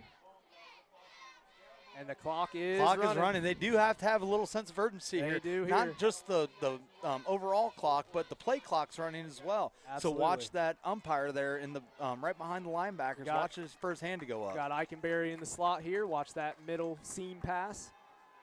Stapleton back. There it is. Quick slant to Eichenberry. Can he get the edge? Great He job. gets Got out of Great bounds. play Fantastic. by the Tigers. First Max down. Eichenberry. 3:53 left. And again, those are the types of things you need. You're going to put Max Eichenberry in the slot. He's either going to go seam, out route, or quick slant to the inside. He did the inside. They gave that to him. He took it and made something of it. At this point, put the ball in your playmaker's hands and see what happens. Now, as Northwest starts to look at this pass, you might consider giving it to Potts there. As much as he's been running, give it to Potts. Pick up 10, 15 if you can. Absolutely. Because they now have 6 in the box. Think about that. 6 in the box Potts with the game that Potts has had. He's going to look out. Oh, Drake Stapleton's going to take off. Great decision here. Go down. He's going to get out of bounds. Great with play momentum. by Drake Stapleton. With He's going to pick up the first down. It's at the 50. And you could see him physically going through that mental brain work of, I'm holding on to this thing. This is my ball, and I'm going out of bounds. Holding on to this ball. Absolutely. Great job. Now the Tiger faithful are starting to pick it up a little bit here, starting to get a little excitement about them. Wake up a little bit. That's right. We've been down for the better part of the last 3 quarters, but here we are. We got a chance. Now, the thing is, they're still running 6 in the box with Potts in the backfield. I don't think it's the worst thing in the world to give it to him. Give him a shot to get up 15. Absolutely. Here we go. Stapleton alone in the backfield. He's looking right. Run it. He's going to run it. He's going to pick up the same amount of yardage and then some. And he's getting out of bounds. Getting out of bounds again. Now, here's the thing, though. Watch that clock. You don't want to score too early. Absolutely so now not. you can definitely go back to the run. If you're going to score early, you better put 2 or 3 people on Lentz. That's all I'm going to tell you. Yes, absolutely. Because if you give that ball back to Northwest, they have the athletes to score quickly. So we got to make sure that as they're managing this clock, that they don't score too early. Again, 6 in the box, give it to Potts, see what he does. You do not want to leave points off the board, though, so if the opportunity to score is there, you better take care of it. It's really pick your poison at this point. Do you put a spy on Stapleton after these runs? You take away that person to cover Eichenberry. And it looks like that might be, they have Lentz over Eichenberry, so good on good there. We'll see what happens. Stapleton receives it, hands it to Potts. And shakes a couple and goes. He's keeping going. He's still going. Great run by Andrew Potts there. Got hit in the backfield. We might have our first cramp. 20 yards. That looks like senior Michael Stevenson cramping up a little bit. That's going to stop the clock for the time being. And again, right at this point in time, McLean, the clock is not a big concern. But you got to think Northwest, they're keeping an eye on that and seeing if they even do get the ball back, what's going to happen. Absolutely. Tim Gossen knows what he's doing, doesn't he? Absolutely. Absolutely. You said it numerous times. So while this is getting resolved here, let's go ahead and get back into some sponsors here. Shane McMahon of State Farm Insurance, your local State Farm agent in Courthouse. Shane McMahon and his team are ready to guide you in your insurance needs. They have a friendly and informative office staff who take the time to answer questions and explain over and above what you didn't think to even ask. When mayhem strikes, you know you'll be taken care of with Shane McMahon and his team, your Courthouse State Farm representative. We have CNC Barbershop. Need a cut, trim, shave, or new style? CNC Barbershop has you covered. When you sit down in the chair, you'll be greeted with attention to detail, and you'll always finish with a refreshing hot towel. Great for these cooler months. Whether you're growing a mullet or have come to your senses, CNC is the place for a great cut and a great time. I do believe CNC might have hired someone for that. That was actually pretty funny. Good work, CNC. Hey, absolutely. Have to go and get me a mullet there sometime. No, you don't. You'll be all right. I don't think I could have even if I wanted to. All right, so here we go. Big play up and coming for both teams. We got Eikenberry alone to the left. We got Josiah Burchett alone on the right. Packing it in a little bit here. Hand off to Potsy. Little power. Great step forward. All right, he's going to pick up a couple there. That's not bad. So that's going to bring 3 or 4 yards on that play. So that's going to be about a second and 7-ish. Yep, second I would and 7. agree. Less than 3 minutes to go in the game now. They're just going to let that clock tick away, and hopefully they can put some points on the board. All right, so familiar set here again. Stapleton gets it in the pistol. Well, he will get it in the pistol. Here we go. Potts handoff. Trucks forward. Probably about 2 to 3 yards again.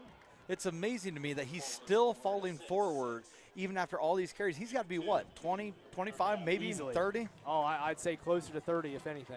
I mean, that's crazy for him to be able to carry the ball that much, have enough power to continue to fall forward. Absolutely. Now they have the ball at the 5 with the clock ticking down to 2 minutes left here in the fourth quarter. We're sitting at about 3rd and 5. This is obviously, I mean, shouldn't have to say it, but 4-down territory. Once again in the pistol formation, Drake Stapleton back. 2 wide receivers split out wide. Potts Shovel with pass. the run again, and he's going to take it in for the touchdown. Andrew Potts yet again makes the score. Northwest 35, McLean 34. Once again, the big boys up front doing their job, giving Potsy a chance to take it in. Quiet workers, man. Absolutely. Quiet workers. So the thing is, it goes back to the pregame statements. What does McLean need to do to be successful? They went back to what they're best at, running the ball. Absolutely. And it's brought them all the way back to 34-33. So? Okay, so timeout by McLean here. This is a big extra point here. Totally thrown for a loop if they come out and go for one. Absolutely. That's something you would do on Madden. Absolutely. But you got to think Absolutely. that Coach Hail Penwell. Mary every play. Coach Penwell is looking to go for 2 here. He's probably up talking to the guy right above us. Coach Gossett has an insanely large playbook. He's created a playbook, offensive playbook, where he can simply plug and play. So he can literally draw stuff up in the grass right now, or whatever he's drawing I've on seen up him there. draw plays while he's walking down the hall. Yes, that's not an exaggeration. So yes, this is all Coach Gossett right here. Coach Penwell, Coach Gossett talking. But we'll see what's happening. Absolutely. So big play coming up. Minute and 46 left in the game. Tigers are down 1, but obviously momentum being on their side here. So this is big. Before this game goes one way or the other, what a great game this has been. Absolutely. What a great game. Absolutely. We've had a few great games these last 2 to 3 years, Yes. man. It's been exciting. What a great game this has been. Win, lose, both teams should be proud of themselves up to this point. It's been fun. Okay, so here we go. Lining up, they're going to pack it in tight with Potts back. He receives it. He's going to truck his way forward. It's going to be close, and he makes it in. He picks up the conversion. McLean leads 36-35. 36-35. Now, remember what I said. A minute 46. Still a lot of time. And Northwest has that number 1. 2 timeouts Connor left. Lentz. Yep. So remember, last time we saw that they had placed the Connor Lentz right where we're kicking the onside kick to. We'll see if Coach Penwell makes an adjustment. Absolutely. If I'm Coach Penwell, obviously he also knows a lot more about football than I do. I keep doing what you're doing. I'd kick it away from Connor Lentz, but I would not kick it deep after last week. Keep an eye. He was a little sneaky on that last kickoff. Yes, so. he was not afraid to pick it up and return it. All right, so we're there, guys. Wow, what a game. This is what we've been waiting for. This is what you guys are getting, whether you want it or not. So, all right, so Tigers will kick off. Emerson Yates, and looks like big 47, Michael Bender, and number 9, Shane Miller, are back to receive for Northwest. Mr. Luke Doomey getting the crowd pumped up. Absolutely. Connor Frazier getting some final words from from Coach Oakes, going in telling our Emerson Yates last second play. And I imagine it's just do the same thing. just do what you've been doing. Yeah, exactly. There is a minute 46 left here. You have, who do we have deep there? Yeah, it looks like you have Lentz moved back into the receiver position. So they've moved him out of the second row. He's in the second row. He's is that him? I'm us. sorry, Yep. I couldn't see so it keep very an well. eye right there, second row closest to us. That's where it went last time. So. Oh, shoot. Kicked it right to him. They pick it up. Okay, 47 gets it. Big hit Hold coming on out to of nowhere. Number So, 55. time score Josh situation. Brakefield. Josh Time. Brakefield with the big hit coming in. Time, minute 40. Score, 36-35 McLean.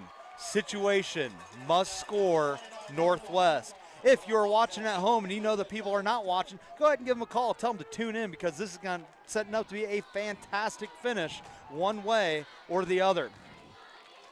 Yeah, don't be that guy that said he didn't watch this game, the last minute and 40.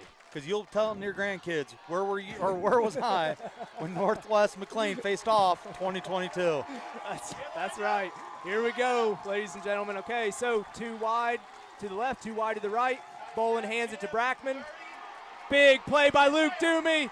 Tigers bring him down. Maybe a short 1 to 2 yard gain on the play. Clock's ticking away. More importantly, fantastic. And we go back to this experience. It's the guys who are out there last year making the big plays right now.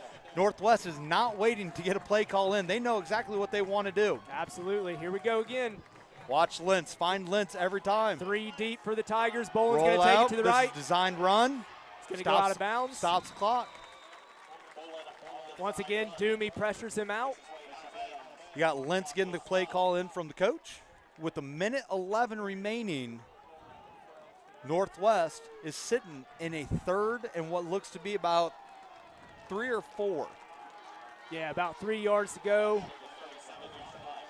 Connor Lentz brings the play in. Looks to be on the McLean 37-yard line here. So they're going to take their time since they got the clock stopped. We'll see what they have here. You got to think McLean might be thinking dropping 4 DBs back, doing maybe a more cover 4 look. Yep. Can't imagine they do much Just else know besides where that. number 1 is. Number 1's down here at the bottom of Absolutely. your screen in the slot position. It looks Northwest, like Cummins going to man up on him no matter what, which Northwest, is smart. yep. Max Eichenberry's in the middle of the field, but you got to know. There's the pitch. There's one. There he goes. Good play by the defense there, keeping him at bay. It's still a first down, but clock's ticking. Minute 6 remaining. So the chains Roll are the moving. clock. Roll the clock. Got it. Okay, cornerback's got to get out there. Here we go. Drops Cover back. 3 Looks look. for Lentz. Good pressure. Huge, Michael Stevenson huge with Michael the big Stevenson. sack.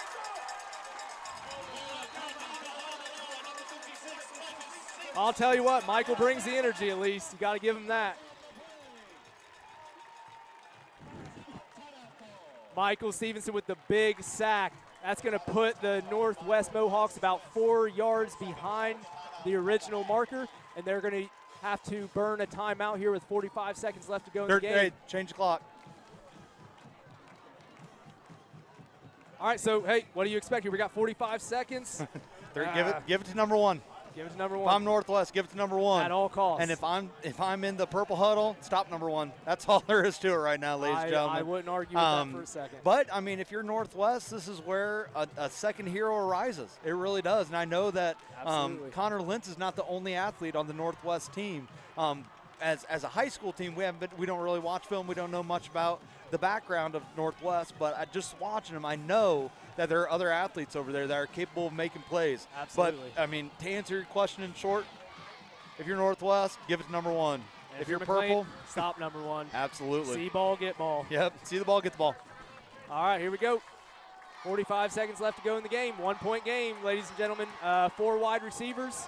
Looks like we got Brackman in the backfield again with Bolin. Cover 3 look by the McLean defense. See if they can bring some pressure again here. Deep pass out to Lentz. That should be uncatchable, you would think. And that's what they're going to call. That is uncatchable. So now it brings up 3rd and 12. And you know what? Here's what I'm going to say. Say it. Unspoken hero, DJ Frost. Absolutely. Our Connor Lentz has made his hay on special teams, on interceptions. DJ Frost might be cover corner of the year. I would agree. You called CJ Stroud on the team. I'm calling cover corner of the year. There you go. DJ There you Frost. go. You heard it, everybody, right there. Here we go. So you have Another go at Connor it. Lentz up top. He is in the slot with Riley Cummins covering him. Okay, here we go. 4 wide receivers. Bolin drops back, looks for number 15, and drops it. Dropped by number 4. Great play by 15, Corey Cameron Butler. Medley. Just sitting there Absolutely. waiting. That wasn't even his guy. He slid off his guy once the ball was in the air. Made a huge play. Good eye discipline by the defensive backs, knowing where that quarterback's turning his head, knowing where he's going with it before he throws it. Now, Okay, big 4th down play, 4th and 12. let's hear what the McLean crowd has to give.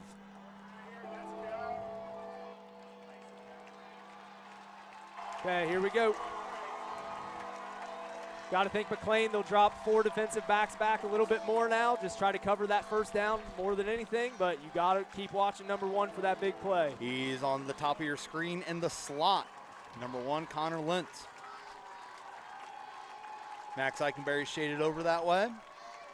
Cornerback's giving some cushion there. Big throw by Bolin, and Lentz is going to bring it in for the 1st down. 27 seconds left to go. They got to get the ball spiked, or they got one more timeout, possibly. And they're going to go ahead and they're going to let the chains get there. Looks like we might have a little conference about the time, which is fine. You got to make sure it's Absolutely, right. absolutely. Even though we are a bit of a homer stream here, we got to make sure it's a fair game. All right, here we go. Another play, another go at it. Got to watch Lentz. Clock's ticking now, 22 seconds left. Bolin drops back to pass. Looks left, looks right, and near interception by Cameron Medley. Good pressure there by the Tiger defense getting up in his face. We got 15 seconds left, 2nd and 10. That's what makes this so hard, is that you've been playing cover 3, now you're dropping into cover 4. There's going to be empty spots all over the field, and Everywhere. Northwest just has to find them. Now they have 15 seconds left. Now it's crunch time. Now you got to be looking towards everything towards the sideline or halfway there. Anything to stop the clock, and you got to get up and clock it as If quick they as you get it can. within the 20-yard line, do they attempt a field goal? I honestly don't know. Again, we don't have the scouting as much. They've only played 1 game. My guess would be that they go for touchdown. Yeah. You got Connor Sure. Lentz in the slot over there at the top of your screen. Okay, so Bolin's going to drop back to pass yet again. He looks right, rolls to his right. Good pressure. That's probably going to be intentional grounding, possibly. I think it may have made the line of scrimmage. It may have made it past the line of scrimmage. But that was pretty close. Now, if you are, great play by Tanner Bolin right there. As a junior, knows that he cannot take a sack. Absolutely. They're calling an incomplete pass there, but that's all you can do. Absolutely. That was very close to being intentional grounding, but now the refs seem to think it made it past the here's line what of I scrimmage. love to see with the McLean team. They're not worried about the intentional grounding or the missed Absolutely intentional not. grounding. Just get They're back and play reload. deep. Yep. Absolutely. So we're down to 9 seconds left. You have one more Feasibly. chance to call people to watch. Hurry Yep. up. Yes, hurry. Call it right now. Here we go. And they're going to take a timeout. Timeout Greenfield. Probably a good call. All right, so Coach Luke, Oh, gosh. what do you do? You know my strategy. There we go. That's why I asked you the question. What do you do? Hail Mary. So what I would do is Hail Mother Mary. What you can do is you can run trips or quads to one side, and then you see this a lot in the NFL now. They just throw it up there, and the idea is you bat it back to an athlete who's got that momentum going. We longer scored a touchdown on that last year with Seth Wise and no Michael Berry. longer do you try to throw a direct Hail Mary. It's off the bat. So but the thing is, Andrew Potts was in the backfield right there. That's the key. Andrew Potts, once again, after all those carries, after all this defensive time, he's still in the backfield making plays, and that's what playmakers do. They don't worry about how much time's left. They just say, what's next, coach? Hook up the wagon. Absolutely. And Coach Barnhart has to pull Coach Penwell off the field there. What a guy. Understandably. All right, here we go. Possibly the last play of the game. Bolin drops back pass, looks left, looks for big number 47. He's got some room. Broken up by Cummins and DJ Frost. 2 seconds left. 2 seconds left. 4th and 10. This will be the definite last play of the game. Again, some coaches, everyone's up here yelling at the clock keeper, but like we always say, it's got to be a fair game. If we're going to do it, we're going to do it right. So kudos to our timekeeper. He was quick on the draw there. That's just keeping it fair. Good for him. Now, again, run the same play. That guy was there. That guy was open. If I'm McLean, I run cover 4 here. I drop my safeties back to the goal line. Absolutely. Keep everything obviously in front of you. 2 seconds left. Let's see what Northwest draws up. And always watch a short pass to Lentz. Yep, he made it on his feet. Absolutely. Here we go. Last play, ladies and gentlemen. Bolin drops back to pass. Looks to the center, pressured, and sacked. Andrew Potts. That'll be big game, play, ladies and gentlemen. gentlemen. That is your game. Game, ladies and gentlemen. McClain Tigers 36, Northwest Mohawks 35. What that a is your great game. Fantastic game. And we've had some really close games here where the Tigers did not come out on top, and this year they are victorious on a close game, and it feels good. Now, we have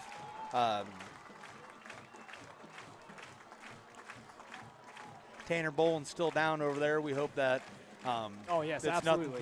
nothing serious. It's a tough game, and we really hope the best for him right there. That'd be terrible to go out on the last play. Absolutely. He walks off there. That's a tough way to go down for Northwest, but holy shnikes, ladies and gentlemen, what a great game we had for you here. Holy shnikes. What a game. Yes, congratulations to both sides. Mr. Weeks just said it himself. Big kudos, big props to Northwest. They got a heck of a team. They're going to do some damage, I think, the rest of the year. So, and obviously big congrats to our Tigers. We're very proud of them for the effort that they've shown tonight. Absolutely. And, Connor Lentz, great job. Max Eichenberry for the Tigers. You have Andrew Potts. Drake Stapleton for steadying the ship. Absolutely. And it goes back to our earlier comments of right from the pregame, how does McLean win this game? And once they steadied that ship, once they went to what they know best, is when you saw that success. And they had tons and tons of time when they were down down 14 early in the second half. They didn't panic. And in years past, panic button. Absolutely. And it all just spirals down. So it goes back to so many things we talked about before all of this happened. It goes back to the experience of these older players, the ability for them to steady the ship. Absolutely. And once again, beautiful sight. Win, lose, tie, anything in between. The Tigers and the Tiger faithful will once again sing the McLean alma mater. So we're going to let them do it, and we're going to shut up for a second.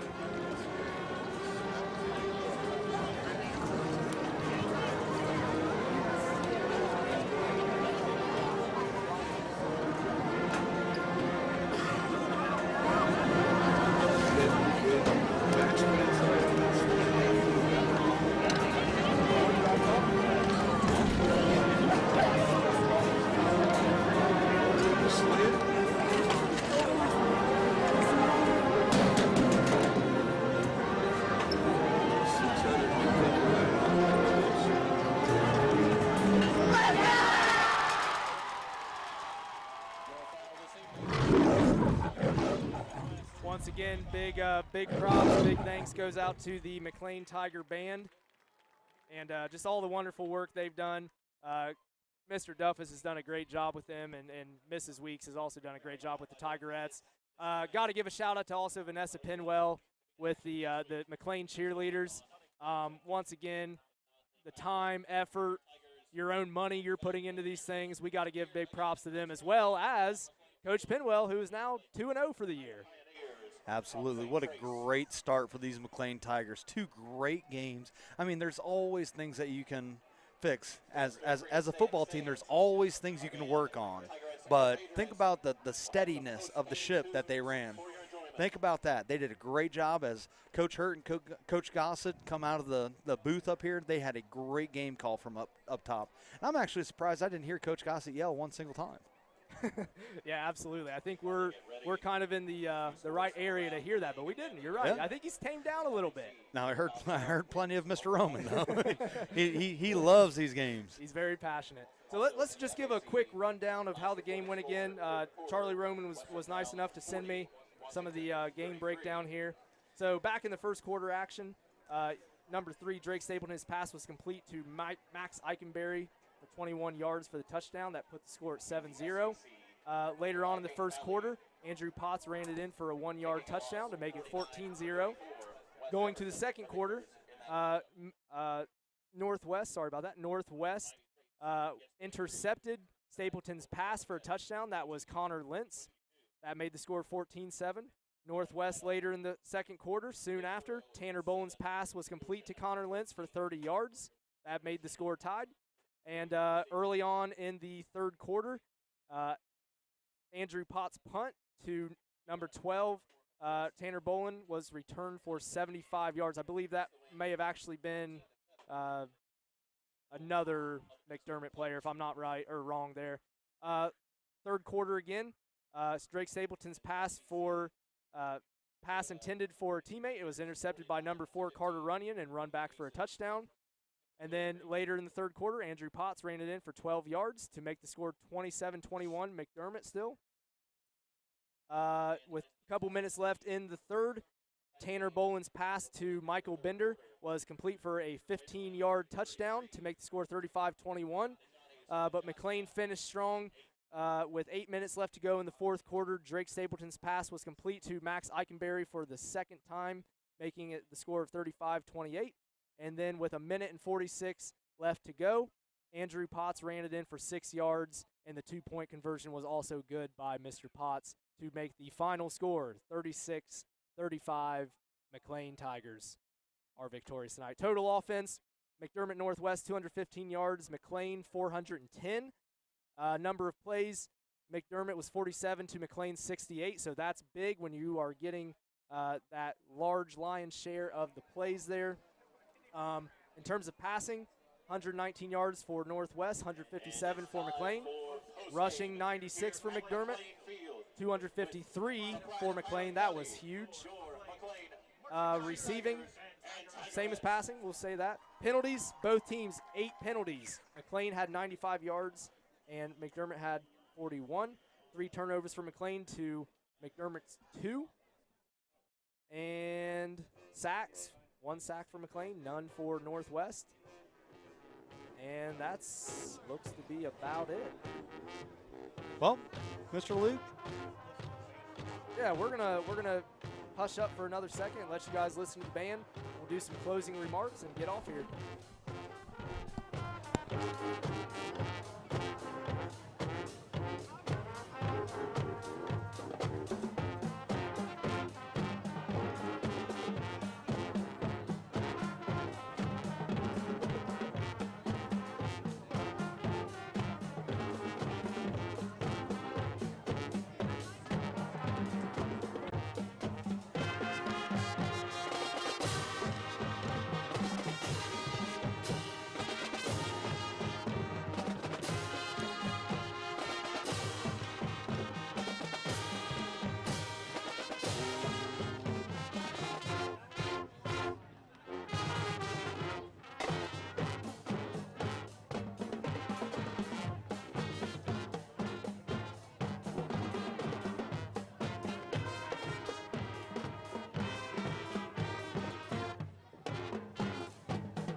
right, ladies and gentlemen. So once again, thank you for tuning in to tonight's stream.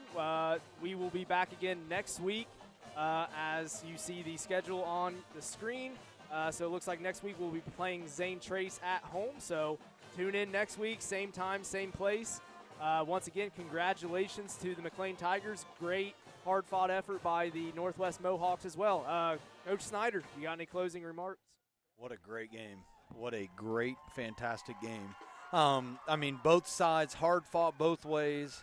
I wish I could have paid more to be here, but it was free, so. We'll take it. We'll take it. We would have paid to be here. So once again, folks, thank you again. John Goddard, once again, was the winner of Tiger Trivia. Guys, it's been awesome like always. We have a lot of fun doing this. Big thanks to Brad Rowland and David Weeks and Drew Hamilton as well.